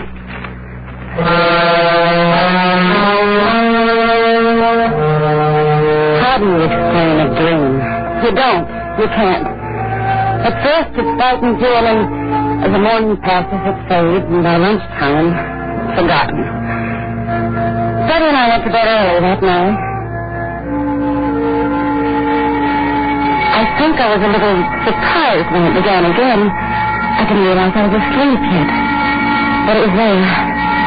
The same as the last time. A face. Only a face. Not unkind. Not anything. And it was so far away. And around it was a piece of cardboard with circles drawn on it. The face in the center. And it went round and round. First turning a dot, and then it came closer, and the noise came with it. Everything was spinning so much it made me dizzy, but I could always see it, right side up.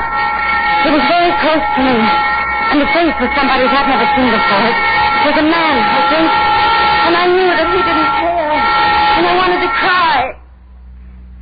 Then it was gone. I was alone in a big hall, and I thought I'd seen the place before, but I couldn't have done because I knew it was only a dream. Even then, I knew I was dreaming because I could see myself. There was a wide staircase going up into a dark place that was higher than any place I'd ever seen. I was at the foot of the stairs, looking up, and my face was frightened. I saw myself open my mouth to say something, to call upstairs into the dark. Don't come down, please don't. I don't want to see you. I'm afraid. Don't come down. But I'd never heard myself before. Not really. I'd always thought I'd said things in dreams, but not this way, not so that I really heard. And the voice wasn't my own. I found myself looking up the staircase with her, and there were two of us standing next to each other, touching. I could feel her hand. It was warm. You mustn't come down. Who is it? I don't know, Susan. I never know. But it's up there, in the shadows. It's too dark. I can't see anything. What does it look like? Well, listen. Isn't right. I'm afraid. He'll come down soon, and I'll try to run, but I won't be able to get away. It's always the same. This is a dream. It's a dream. I'm having a dream. I can wake up now if I want to. I'll be here alone then. You always leave me here alone. That's silly. How can I leave you alone when you're me? It's only a dream. I can wake up now. Oh, no. You've got to stay this time. Look up there. He'll be coming down in a minute. We'll have to run. I won't run. I always do. I have to. No, I want to see it. It'll kill you if you stay. How do you know? You haven't even seen it. You told me to. I'm afraid. This is a dream. There's nothing to be afraid of. It's coming down. Run! Run! We ran, both of us. And all this time, in all my dreams, that girl I'd seen hadn't been me at all. And then the great hall and staircase weren't there. We were in a lovely garden, and it was very quiet, except for a single bird. And it sang strangely and sadly. Why do you dream? What a silly question. Everybody dreams. If you didn't dream, I wouldn't have to be here. I wouldn't be afraid all the time. There's nothing to be afraid of. It's warm. So peaceful. Look at the roses. And the caterpillars. I'm afraid of caterpillars. I used to be. I'm not anymore. I'm still afraid of them. I remember the first time you dreamed of them. You'd been frightened when one crawled on your hand. You were very small then. That's the first time I had to be afraid of them. But that was a long time ago. I don't mind them now. I do. I mind everything you think you've forgotten. Oh, look, there's one crawling on my shoe. Will you squash the caterpillar? I can't. I'm afraid. All right.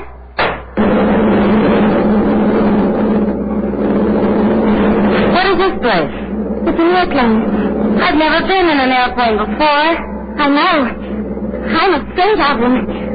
I fell off. It'll be such a long time for me to know that I'm going to die. I don't want to fall. Hold on to me. You won't fall. It's only a dream. You see, Buddy's the pilot, and he can't fly. I know he can't. You keep saying that. What? It's only a dream. Doesn't matter to you. You can wake up. I can't. I have to sing. I have to live with this all the time. Where are we going? I don't know. Look, the plane's raging up. We're going to fall. We're going to fall now. It'll be all right. We've got our parachutes on. I know. You have to count to 3 or 10, and then pull the ring. I've seen them do it in the movies. It'll be all right. We'll jump. No, I can't. I can't. We've got to.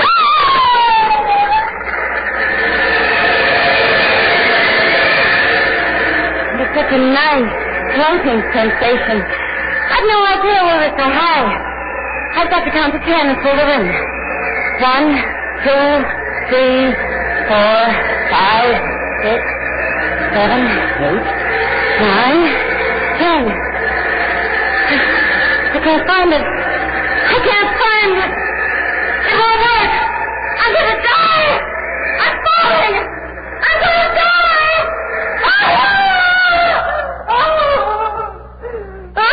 Honey. Susan, wake up. You're dreaming. Susan. Freddie. No. It's all right. You're okay now. It was a nightmare. Turn on the light. There.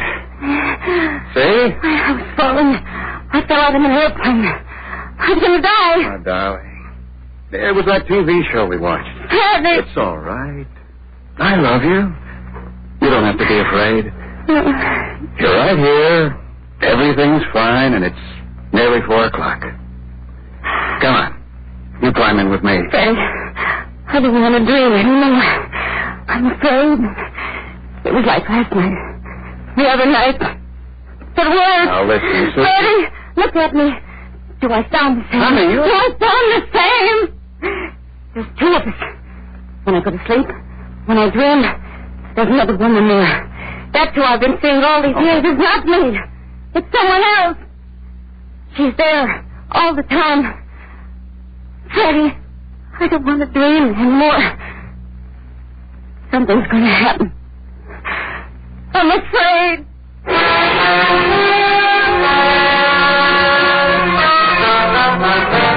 Now, back to Escape.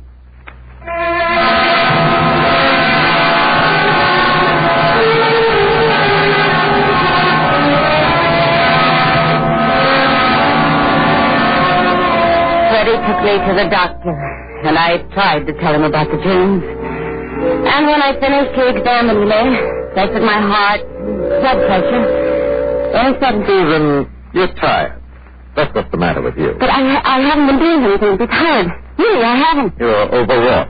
It could be a vitamin deficiency, any number of little things, but it's not serious. You're in good shape. Now, what you need is to get away for a few days. I feel all right. It's just that dream. The girl, the one who looks like me. I want you to forget about that dream. It's only because you're tired that you had the dream in the first place. Now, I'm going to give you a sedative to take just before going to bed. A few nights' good sleep, you'll be fit as a fiddle. I don't want to dream anymore. That's all. He patted me on the arm smiling. Freddie smiled. And I took the little box of sedative pills home with me. I couldn't tell them. I couldn't make them understand. It wasn't just a dream. It was something that was happening. Really happening. And that night, I decided that I wouldn't sleep. I'd stay awake. And if I was awake, I couldn't dream. After Freddie was asleep, I got up and went into the living room. I got a new library book and I began to read. It was 11 o'clock then.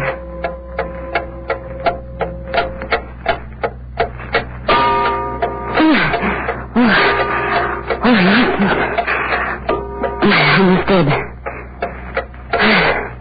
I wish we had something to make me stay awake. This is silly. I'm a grown woman. Why should I behave like a child? But I'm afraid. Who is she? That girl. It's not a dream. And because it's not, I'm not going to sleep. I'm not.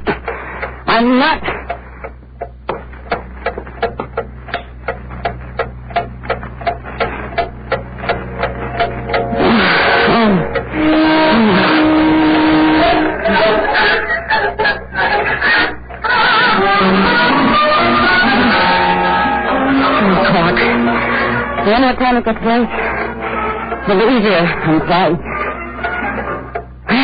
I'll read some more. Make some coffee.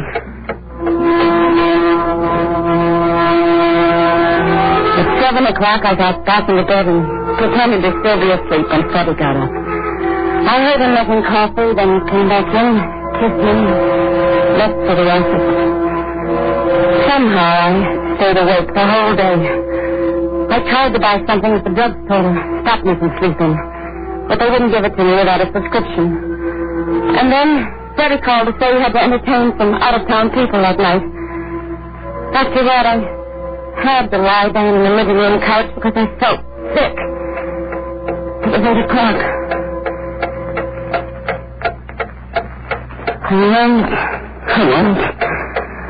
I'm not going to go to sleep. I'm not going to. I won't. No, but I don't feel well. I just got to lie down a little while. I won't sleep. In a minute, I'll be all right. Get up. Just a minute.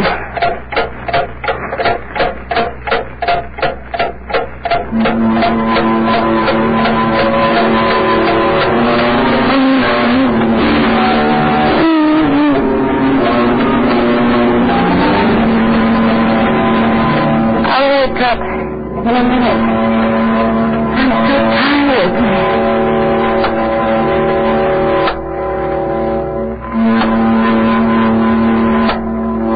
There's that big hall again in the staircase. I can see her looking up into the dark. You didn't come last night. I know. I was waiting here. You didn't come down, though. The thing up there. You couldn't have been here. You're only me in a dream.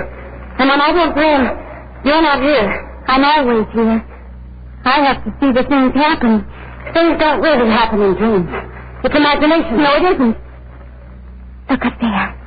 In the dark. It's up there. Waiting. Soon it'll start to come down. How do you know? It does. And we'll have to run. But if we run, we can't see it. Perhaps if we didn't run and we saw it, we wouldn't be afraid anymore. Oh, no. Listen. It's going to come down. I know it is. We will run. We'll wait for it. I can't. I'm afraid. You're me. I'm not afraid now. You can't be. Look. The darkness at the top of the stairs seemed to move, take shape. And I heard her screaming. I saw myself screaming. But it wasn't my voice. It was the girl I stood next to. And slowly, painfully, she turned away from the stairs and tried to run. It was like a slow-motion picture. Her legs moved, but she stayed in the same place. Then the darkness started to come toward us. It swirled down the stairs, and there was a figure in it, and a face. But the mouth, it wasn't a mouth at all. It had no form. And the face changed and grew bigger, came closer, louder and awful flashes. And I saw myself running.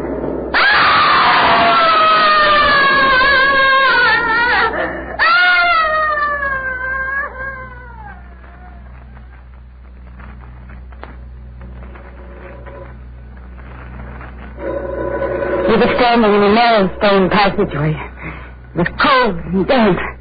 And the other girl who wasn't me was holding a gun. We both were. And we looked behind us because around the corner, out of sight, it was following. I heard the telephone ringing. I couldn't understand how there could be a telephone in that place. I'm tired. I can't run anymore. We'll rest for a minute. I wish somebody would answer the telephone. You do it. It turns there's no telephone. How can it be? Because this is only a dream. And if I wake up, I'll answer it. It's on a table at the end of the couch. I can wake up and answer it. No, you can't. I won't let you. I'm not going to stay here alone. I've got to wake up. You can't now. And listen. He's got to run again. Don't catch it. No. Hurry. The cold horror behind us. And I ran, following a twisted passageway. And I knew the telephone had been my last chance. My last chance to wake up. And I hadn't. I couldn't. There's a light ahead. She won't dare to follow us into the light. Are you tired? Are you? No. It's funny how we seem to almost float. I'm not tired at all. I don't think we need the guns now. I'm going to throw mine away. I'm not. I'm afraid of guns. I used to be. I'm not anymore. Wait a minute. There's 2 men. You see? In the entrance? Yes? I wonder why they're there. Maybe they'll try to stop us from getting out. I've got the gun. Oh, I shouldn't have thrown mine away. It'll be all right. Come on. It's Freddie. Freddie and Dr. Peters. I know. Freddie! It's me. Susan. Stay where you are, Susan. Don't get any closer. But it's following us. We've got to get out. You'll have to go back. No! Go back, Susan. Go back into the passage. No! You can't come out anymore, Susan. But I must. Let me talk to them, Susan. You let me talk to them. I'll take care of it. You'll see. I saw her walk slowly to the entrance. Her hair was light. There was sunshine. And the 3 of them talked very quietly. I couldn't hear what they were saying, but I knew it was about me. And ever so faintly, I heard the sound of the thing that was waiting somewhere in the blackness of the passage. She was pointing at me. And Freddie was laughing. It made me angry. So angry that I forgot to be afraid. I ran over to them, and as I did so, they blocked the entrance, linking their arms to keep me back. She's told us all about you, Susan. It's taken a long time to find you out. Stop it. There's no such person. She's me. She's Susan. This is only a dream. I can wake up whenever I want. Stop it. Stop it. It's true. Ask her. She'll tell you. My dear Susan, how can we ask her if you say she doesn't exist? You're tired, overwrought. Why not? You mustn't say that. It isn't true. Please, let me out. I'm cold. I'm afraid. You kept her down here all your life. Now, because you were afraid and cold, you expect us to let you out and make her go back inside. Freddie, it's me. I'm your wife. Freddie! I've always been fair. I want to be fair this time. Oh, yes. We have to be fair. True? What do you think? Should we let her out? Oh, no. She'll only wake up and leave me here. I want to wake up this time. Let her stay. You're crazy. She's not Susan. I am. She's nobody. She's in the dream. Stop it. Please. We have to be fair. We will be, too. If you only weren't so tired, so overwrought, I suggest we take a vote. Yes, that's eminently fair. A vote. I think so, too. We'll vote yea or nay on the proposition. That's the way it's done at board meetings in my office. Yea or nay? We let her out? Yea. We don't let her out? Nay. Phil? No. Doctor? Nay. And I cast my vote. Nay. The vote has been taken and duly recorded. You can't let him stay here. I think that you'd better talk to her, Susan. You're a woman. It's better that way. Doctor and I'll wait for you outside. All right. But don't be afraid. You don't have to be afraid now. That comes later when you have to go back into the passage. When I wake up. You can't wake up. Never. You're not allowed. I want to tell you something. When I wake up, I'm not going to be like you. I'll never dream ever again. You're going to stay here alone, just the way you made me do it all your life. You can run. You can run and never be able to escape. But I shan't come here to be with you. Listen, it's waiting for you. Can you hear it? No, please, don't leave me. Please, you can't leave me. Please. You won't get you if you keep running, but you mustn't ever stop. I'm afraid. I'm afraid. Oh, please, don't let me go back. I'm scared. I've got to wake up. Please. I'm afraid. I'm scared. I'm scared. Run. Please.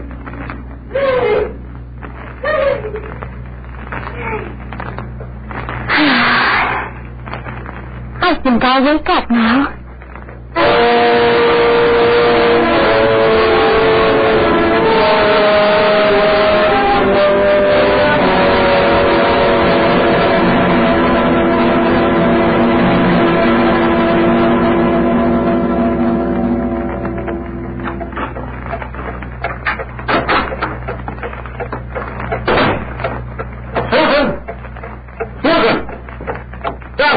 Are you all right? Susan. I called you, but there was no answer. I was worried. You all right? Feeling better? You look better. Say, you know what? I've arranged to take 5 days off from the office. We'll go up to the mountains. That's what the doctor ordered. How about it? Sounds wonderful, sir. I figured if we... Susan. Yes, sir?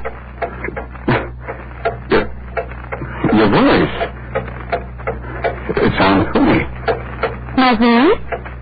Oh, it's me. It's the only voice I've got. But it doesn't sound like you. Are you sure you're... Silly. How can it be me and not sound like me? Oh, you are silly. Give me a kiss. Susan. What's the matter with your voice?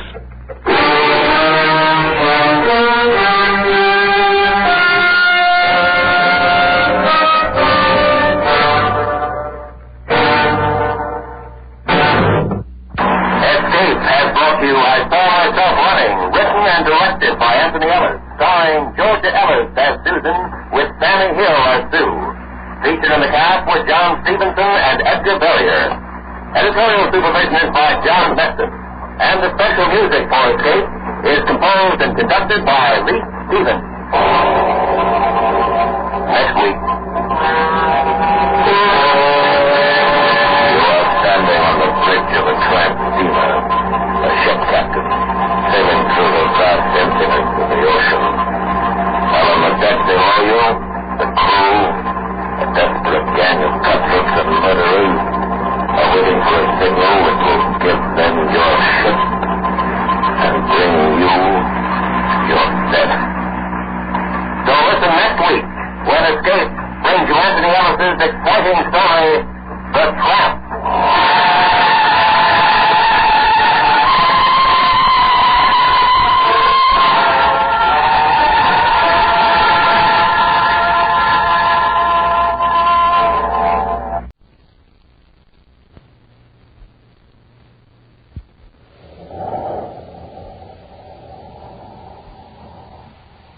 Sweet Chex, Rice Chex, and Good Hot Ralston present Space Patrol! High adventure in the wild, vast reaches of space. Missions of daring in the name of interplanetary justice. Travel into the future with Buzz Corey, Commander-in-Chief of the Space Patrol.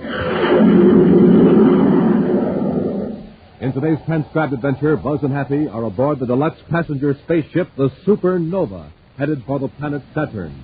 As they enter a private compartment in search of a criminal, an occupant of the compartment pulls a ray gun on them. Just keep moving down the corridor, Commander. We're going to a lot of trouble. You must be counting on taking quite a lot of money from Grayson. Think what you like.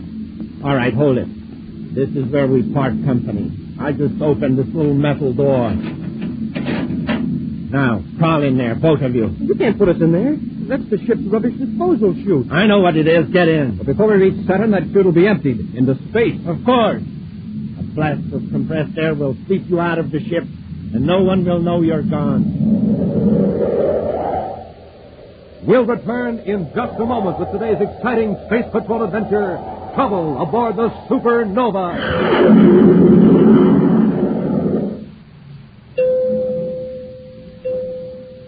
Say, do you hear that, Space Patrollers? That's a flavor tester, an instrument for finding out how good breakfast cereals are.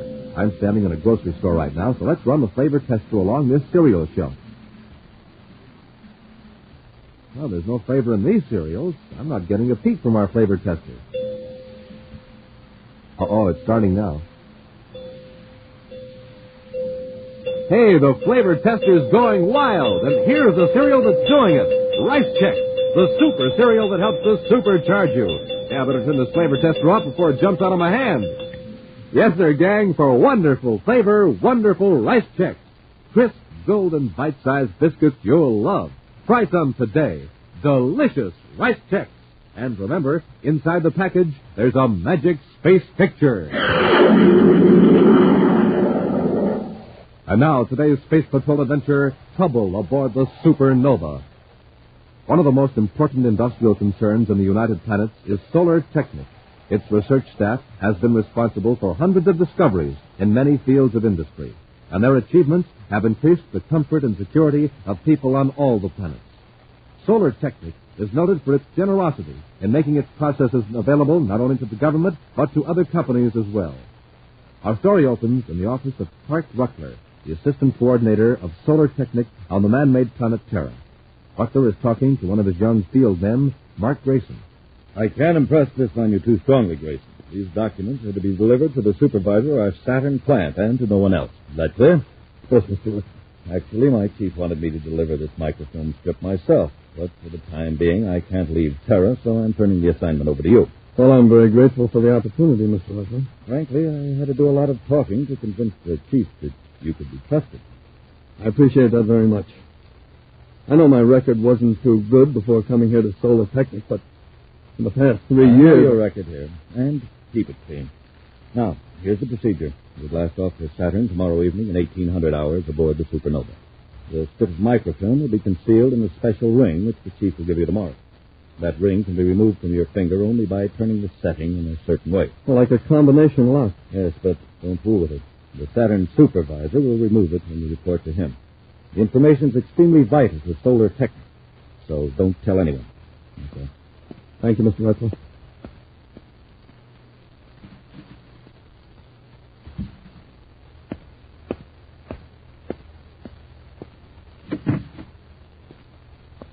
All right, Walbert, come in. Did you get a look at Grayson? Yeah, through the crack of the door. I can handle him all right. If you do what I tell you, rough stuff won't be necessary. But carry a ray gun just in case. Sure.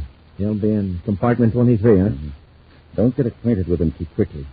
Somewhere between the Earth and Mars orbit will be soon enough. He's crazy about chess.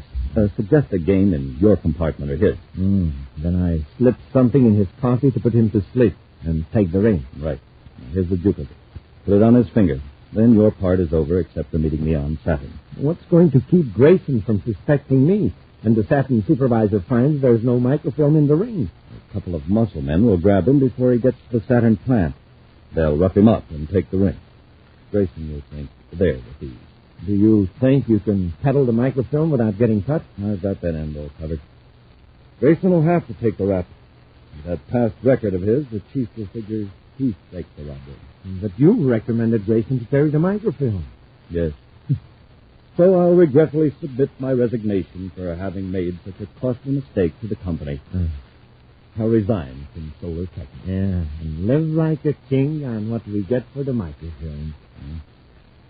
What it is for a chance like this. And with your help, Walbert, it'll pay off without it.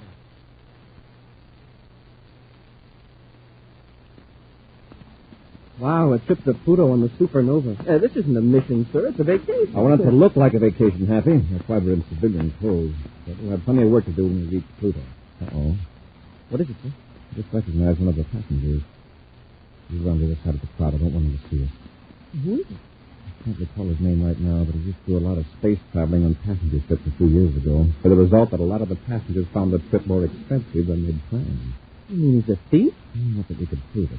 He'd get people into a friendly game of cards or chess, and they'd have a surprising run of luck. Grayson.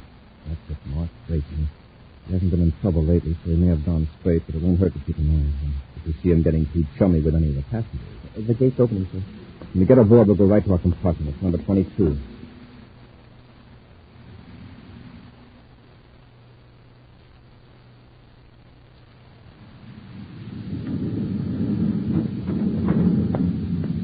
I didn't mean to be gone so long, Commander. I lost track of the time. That's all right, Happy. I won't need you for a few minutes, then. I'm just finishing a check of the Pluto Base Command report. Know where we are now? I'd say we're about 50,000 DUs outside the Earth's orbit. Good guess, sir. 45,000. I've been watching the big chart in the Astro Lounge. It shows the progress of the ship. Is our friend Grayson in there? Well, he came in just as I was leaving.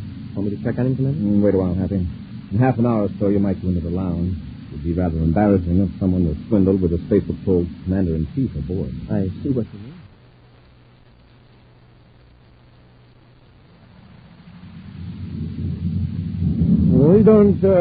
We don't seem to be making much time.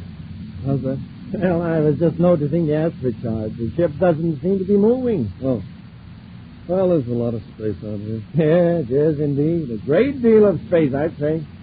Your first trip on the supernova? Well, my first in a long time. Oh, we seem to be the only passengers out. I've noticed. Well, for some reason, I can never sleep when I'm traveling. It's strange when you consider I do a lot of it. I average about 2 trips a week. Warbot's the name. Tyrant's Warbot. I'm with the Transograph people. Transograph? Yeah, you probably never heard of it. We make special code machines for firms conducting interplanetary business. That's a very interesting work. It is. By the way, I didn't catch the name. Oh, Grayson. Mark Grayson. Oh, glad to know you, Grayson. It's nice to have an intelligent man to talk to. That is, if you don't mind talking. No. No, not at all. You know, I like you, Grayson. Looks like this isn't going to be such a dull trip after all. Maybe I would even miss my game of three-dimensional chess. Three-dimensional chess? Yeah. I don't suppose you play it. Well, I used to. Once in a while. Well, now, isn't this a coincidence? But it is rather late, and you're probably tired. Oh, no. No, not at all. Well, if you like, we could have the steward bring in a projector board, and maybe we could go to my compartment. We could play a game right here in the lounge. All right. I see we got company. That young fellow who just came in. Oh, well, he won't bother us. Well, maybe not, but I hate to be in the middle of the play and have him come up and start asking stupid questions. You know how these youngsters are, full of curiosity. Well, we could play in my compartment. Oh, fine. I'll have the steward bring out some nice hot coffee and a projector.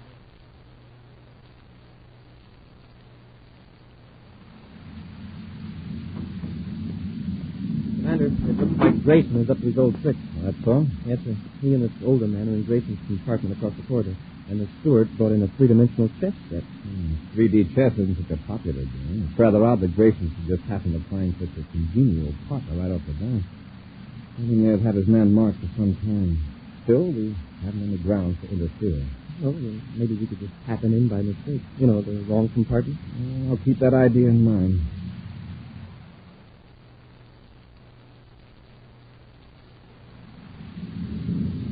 It's your move, Grayson.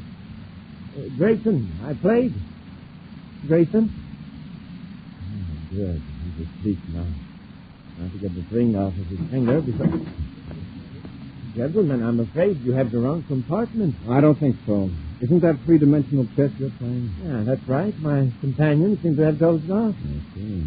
He must trust you to be so relaxed. An old friend, no doubt. No, I just met him. But I don't see what business it is of yours. Well, no offense. I'd like to ask a question. Who was winning? Well, for someone who blundered into the wrong compartment, you got a lot of nerve. It wasn't a blunder. Take a look at this. Place the probe back. Now, for your own good, tell me. Was he winning? Yes, he was. Very much? Oh, quite a bit. Why? This man used to make quite a good living playing chess with strangers. Apparently he still does. You mean he... Oh, no. He went to sleep, if he's dishonest. Wouldn't he stay awake? I doubt that he's as sleepy as he pretends. He figures you're an honest man who will quietly go away and leave his winnings on the table. Happy. Yes, sir? Close the door. We'll wake Mr. Grayson. Come on, Grayson, wake up. I want to ask you a few questions. Come on, Grayson, wake up. You're wasting your time, gentlemen. Get your hands up and turn around. Commander. What'll do as he says, Happy. He has a ray gun. So you knew who Grayson was and outsmarted him. That's right. I outsmarted Grayson. Now keep your hands up, both of you. I'll see if anyone is out in the corridor.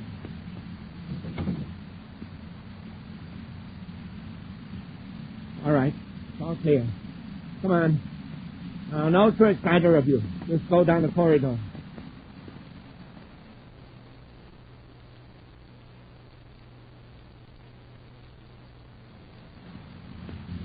All right. Hold it. This is where we part company, gentlemen. I'll just open this little metal door. Now, crawl in there. You can't put us in there. It's a refuse disposal chute. I know what it is. Climb in. Before we reach Sothern, that chute will be emptied into space. Of course. A blast of compressed air will sweep you out of the ship, and no one will know you're gone. And just to make sure... Commander! You do, cadet. What? Look. And now I have to lift you into the chute. There, Commander. Now the cadet. There. There, Space Patrolman. You'll be the first passengers to leave the supernova by way of the rubbish chute. We'll return to Space Patrol in just a moment.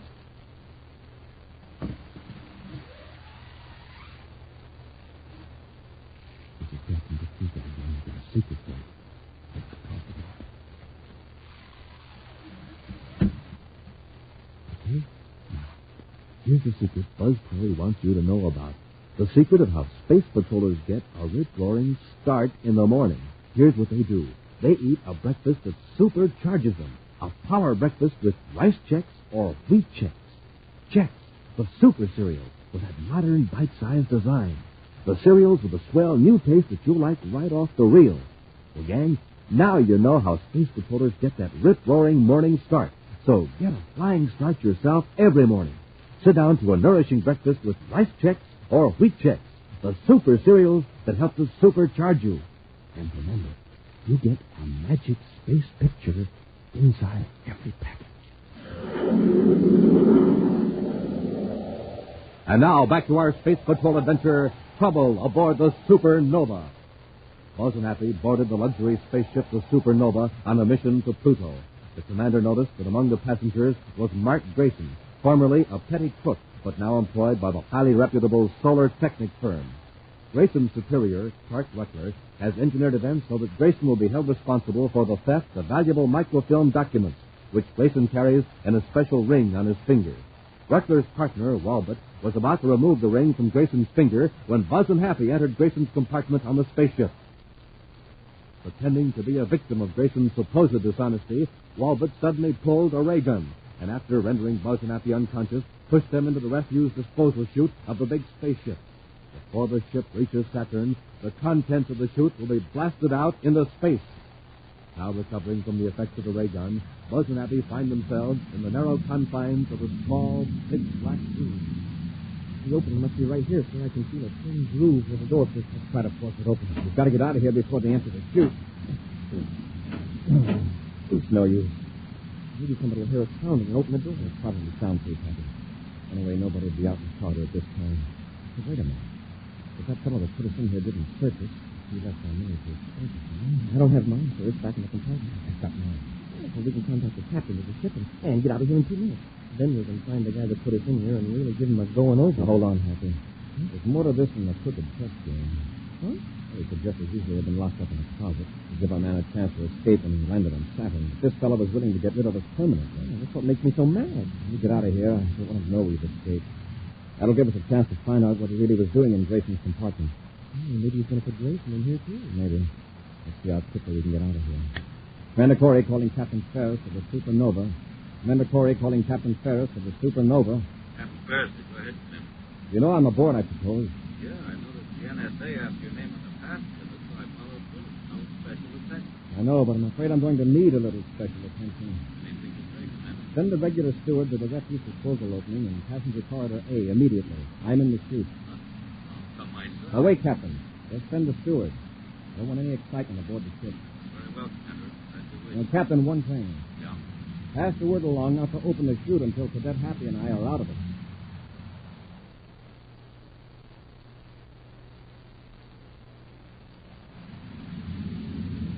Your move, Grayson. Huh? What did you say? I said it's your move. Oh, cool. Excuse me, Will, but did I doze off? Oh, you hardly had time, I assure you. And if you had been asleep, I'd have taken the opportunity to take advantage of you. What? Oh, okay. Oh. Here. How do you like that? Check and mate. One again. And I thought I had you. You're a wizard with 3D chess racing. I've never seen anything like it. Just luck, I guess. I wish I had that kind of luck. Well, we're both getting sleepy. Better turn in. We'll be on Saturn in about 3 hours. And thanks for the game. Honestly, I enjoyed losing. Well, the game did me a lot of good. It left me with a lot of tension. There's nothing like a nice, quiet game.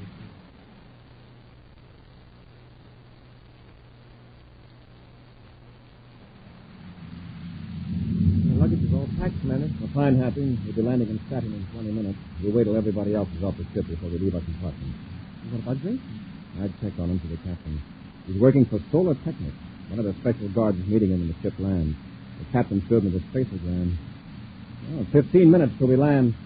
If we get to Saturn headquarters, we'll face it from Pluto Base Command. That will be a few hours late.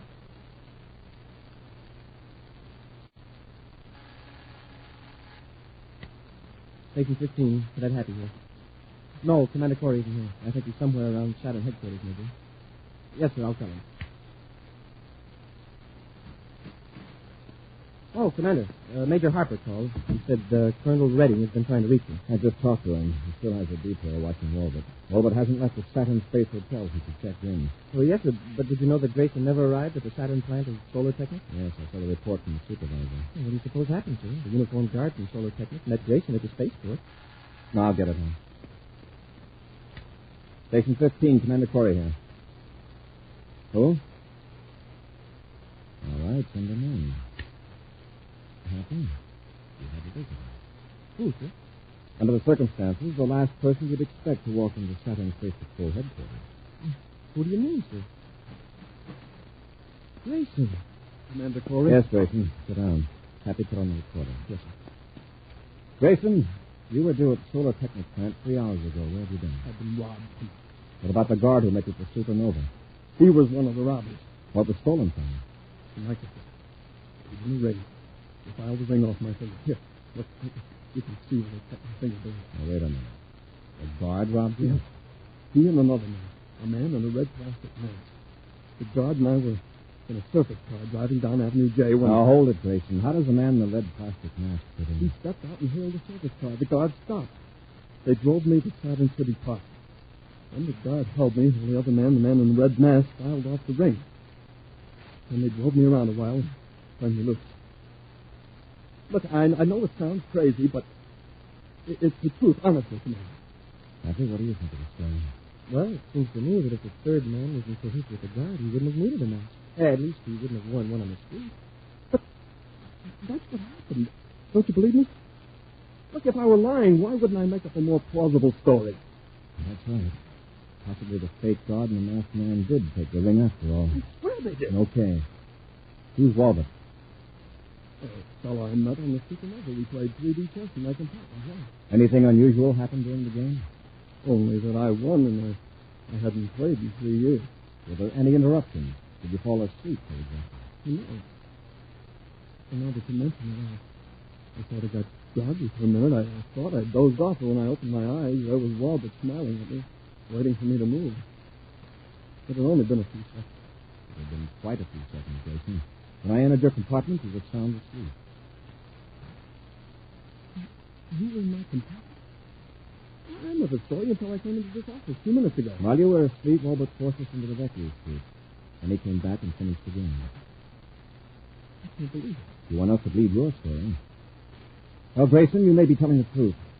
I'll put you in custody here at headquarters while Happy and I visit Walbot. First, give me a full description of that ring. Well, it had a setting that you turn a certain way in the band string. Inside the band...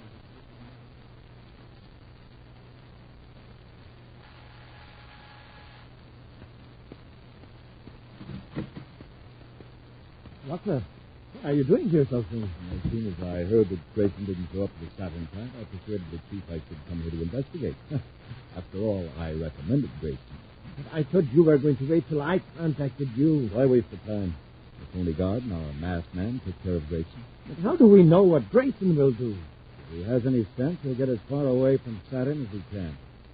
With his record, he'll believe he didn't arrange the robbery himself. Suppose he's caught. If they give him a brainograph test, the Space Patrol will know he's telling the truth. Yes, but he doesn't know all the truth. He doesn't know you removed the real ring aboard the Supernova and substituted the other one. Yeah. That's right. And the two Space Patrolmen that saw me in Grayson's compartment, they're floating out beyond Saturn now. Yes. The only thing Grayson can tell about you is that you played chess with him. Let the Space Patrol look for the fake guard and the guy in the red mask. Yeah, nice touch, Rucker. Nice touch. Yes, thanks. Well, how about that ring and the microphone? Yeah, I got it right here in my pocket. You can have this. I don't know. Get into the other room. I'll be right.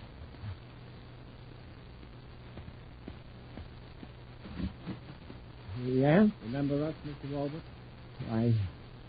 I don't believe so. You put us in the refuse chute of the Supernova. Fortunately, we were able to get more roomy accommodation. We got out of the chute. Shut the door, Happy. And search our chest there for weapons. Yes. Oh, a ray gun. Looks familiar, too. Uh-huh. Find anything else of interest? Not yet, sir. Well, but did you take a ring from Grayson? A ring? I don't know what you're talking about. You took some drastic measures to keep us from finding out what was going on in Grayson's compartment. Let's have the truth. Oh, Commander, Now, quit stalling. Where's the ring? All right. My jacket pocket. The right one. It's in there. Take a look at it. That's the ring, all right. And it looks like the one Grayson described. Watch him, Happy. I'll see if I can open it. Yes, sir. He turns to the right. Three to the left. Six down, seven. Here's the microphone. Oh, even Grayson wasn't lying. Good work, Commander. You saved me a nasty job. Who are you? I'm Clark Rucker, assistant coordinator of Solar Technics, Terrell. Just how did you happen to be here? Well, I have reason to suspect this man Walbot. I came here because, frankly, I'm on the spot. I recommended Grayson. And I'm happy to know he's innocent. Now, if you'll just give me the microphone, I'll see that it's delivered to our staffing representative. Well, just a minute. We'll all go down to headquarters. Well, if that's the way you want it. Get them over.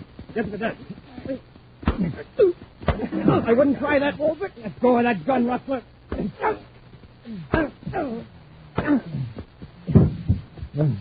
No use continuing, Happy.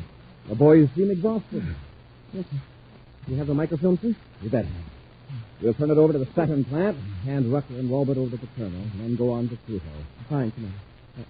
But, sir, can't we go to Pluto in a plain space patrol cruiser? Why? Don't you like luxury space liners like the Supernova? Oh, they're all right, I guess, but the rubbish chutes are a little tight under the arms.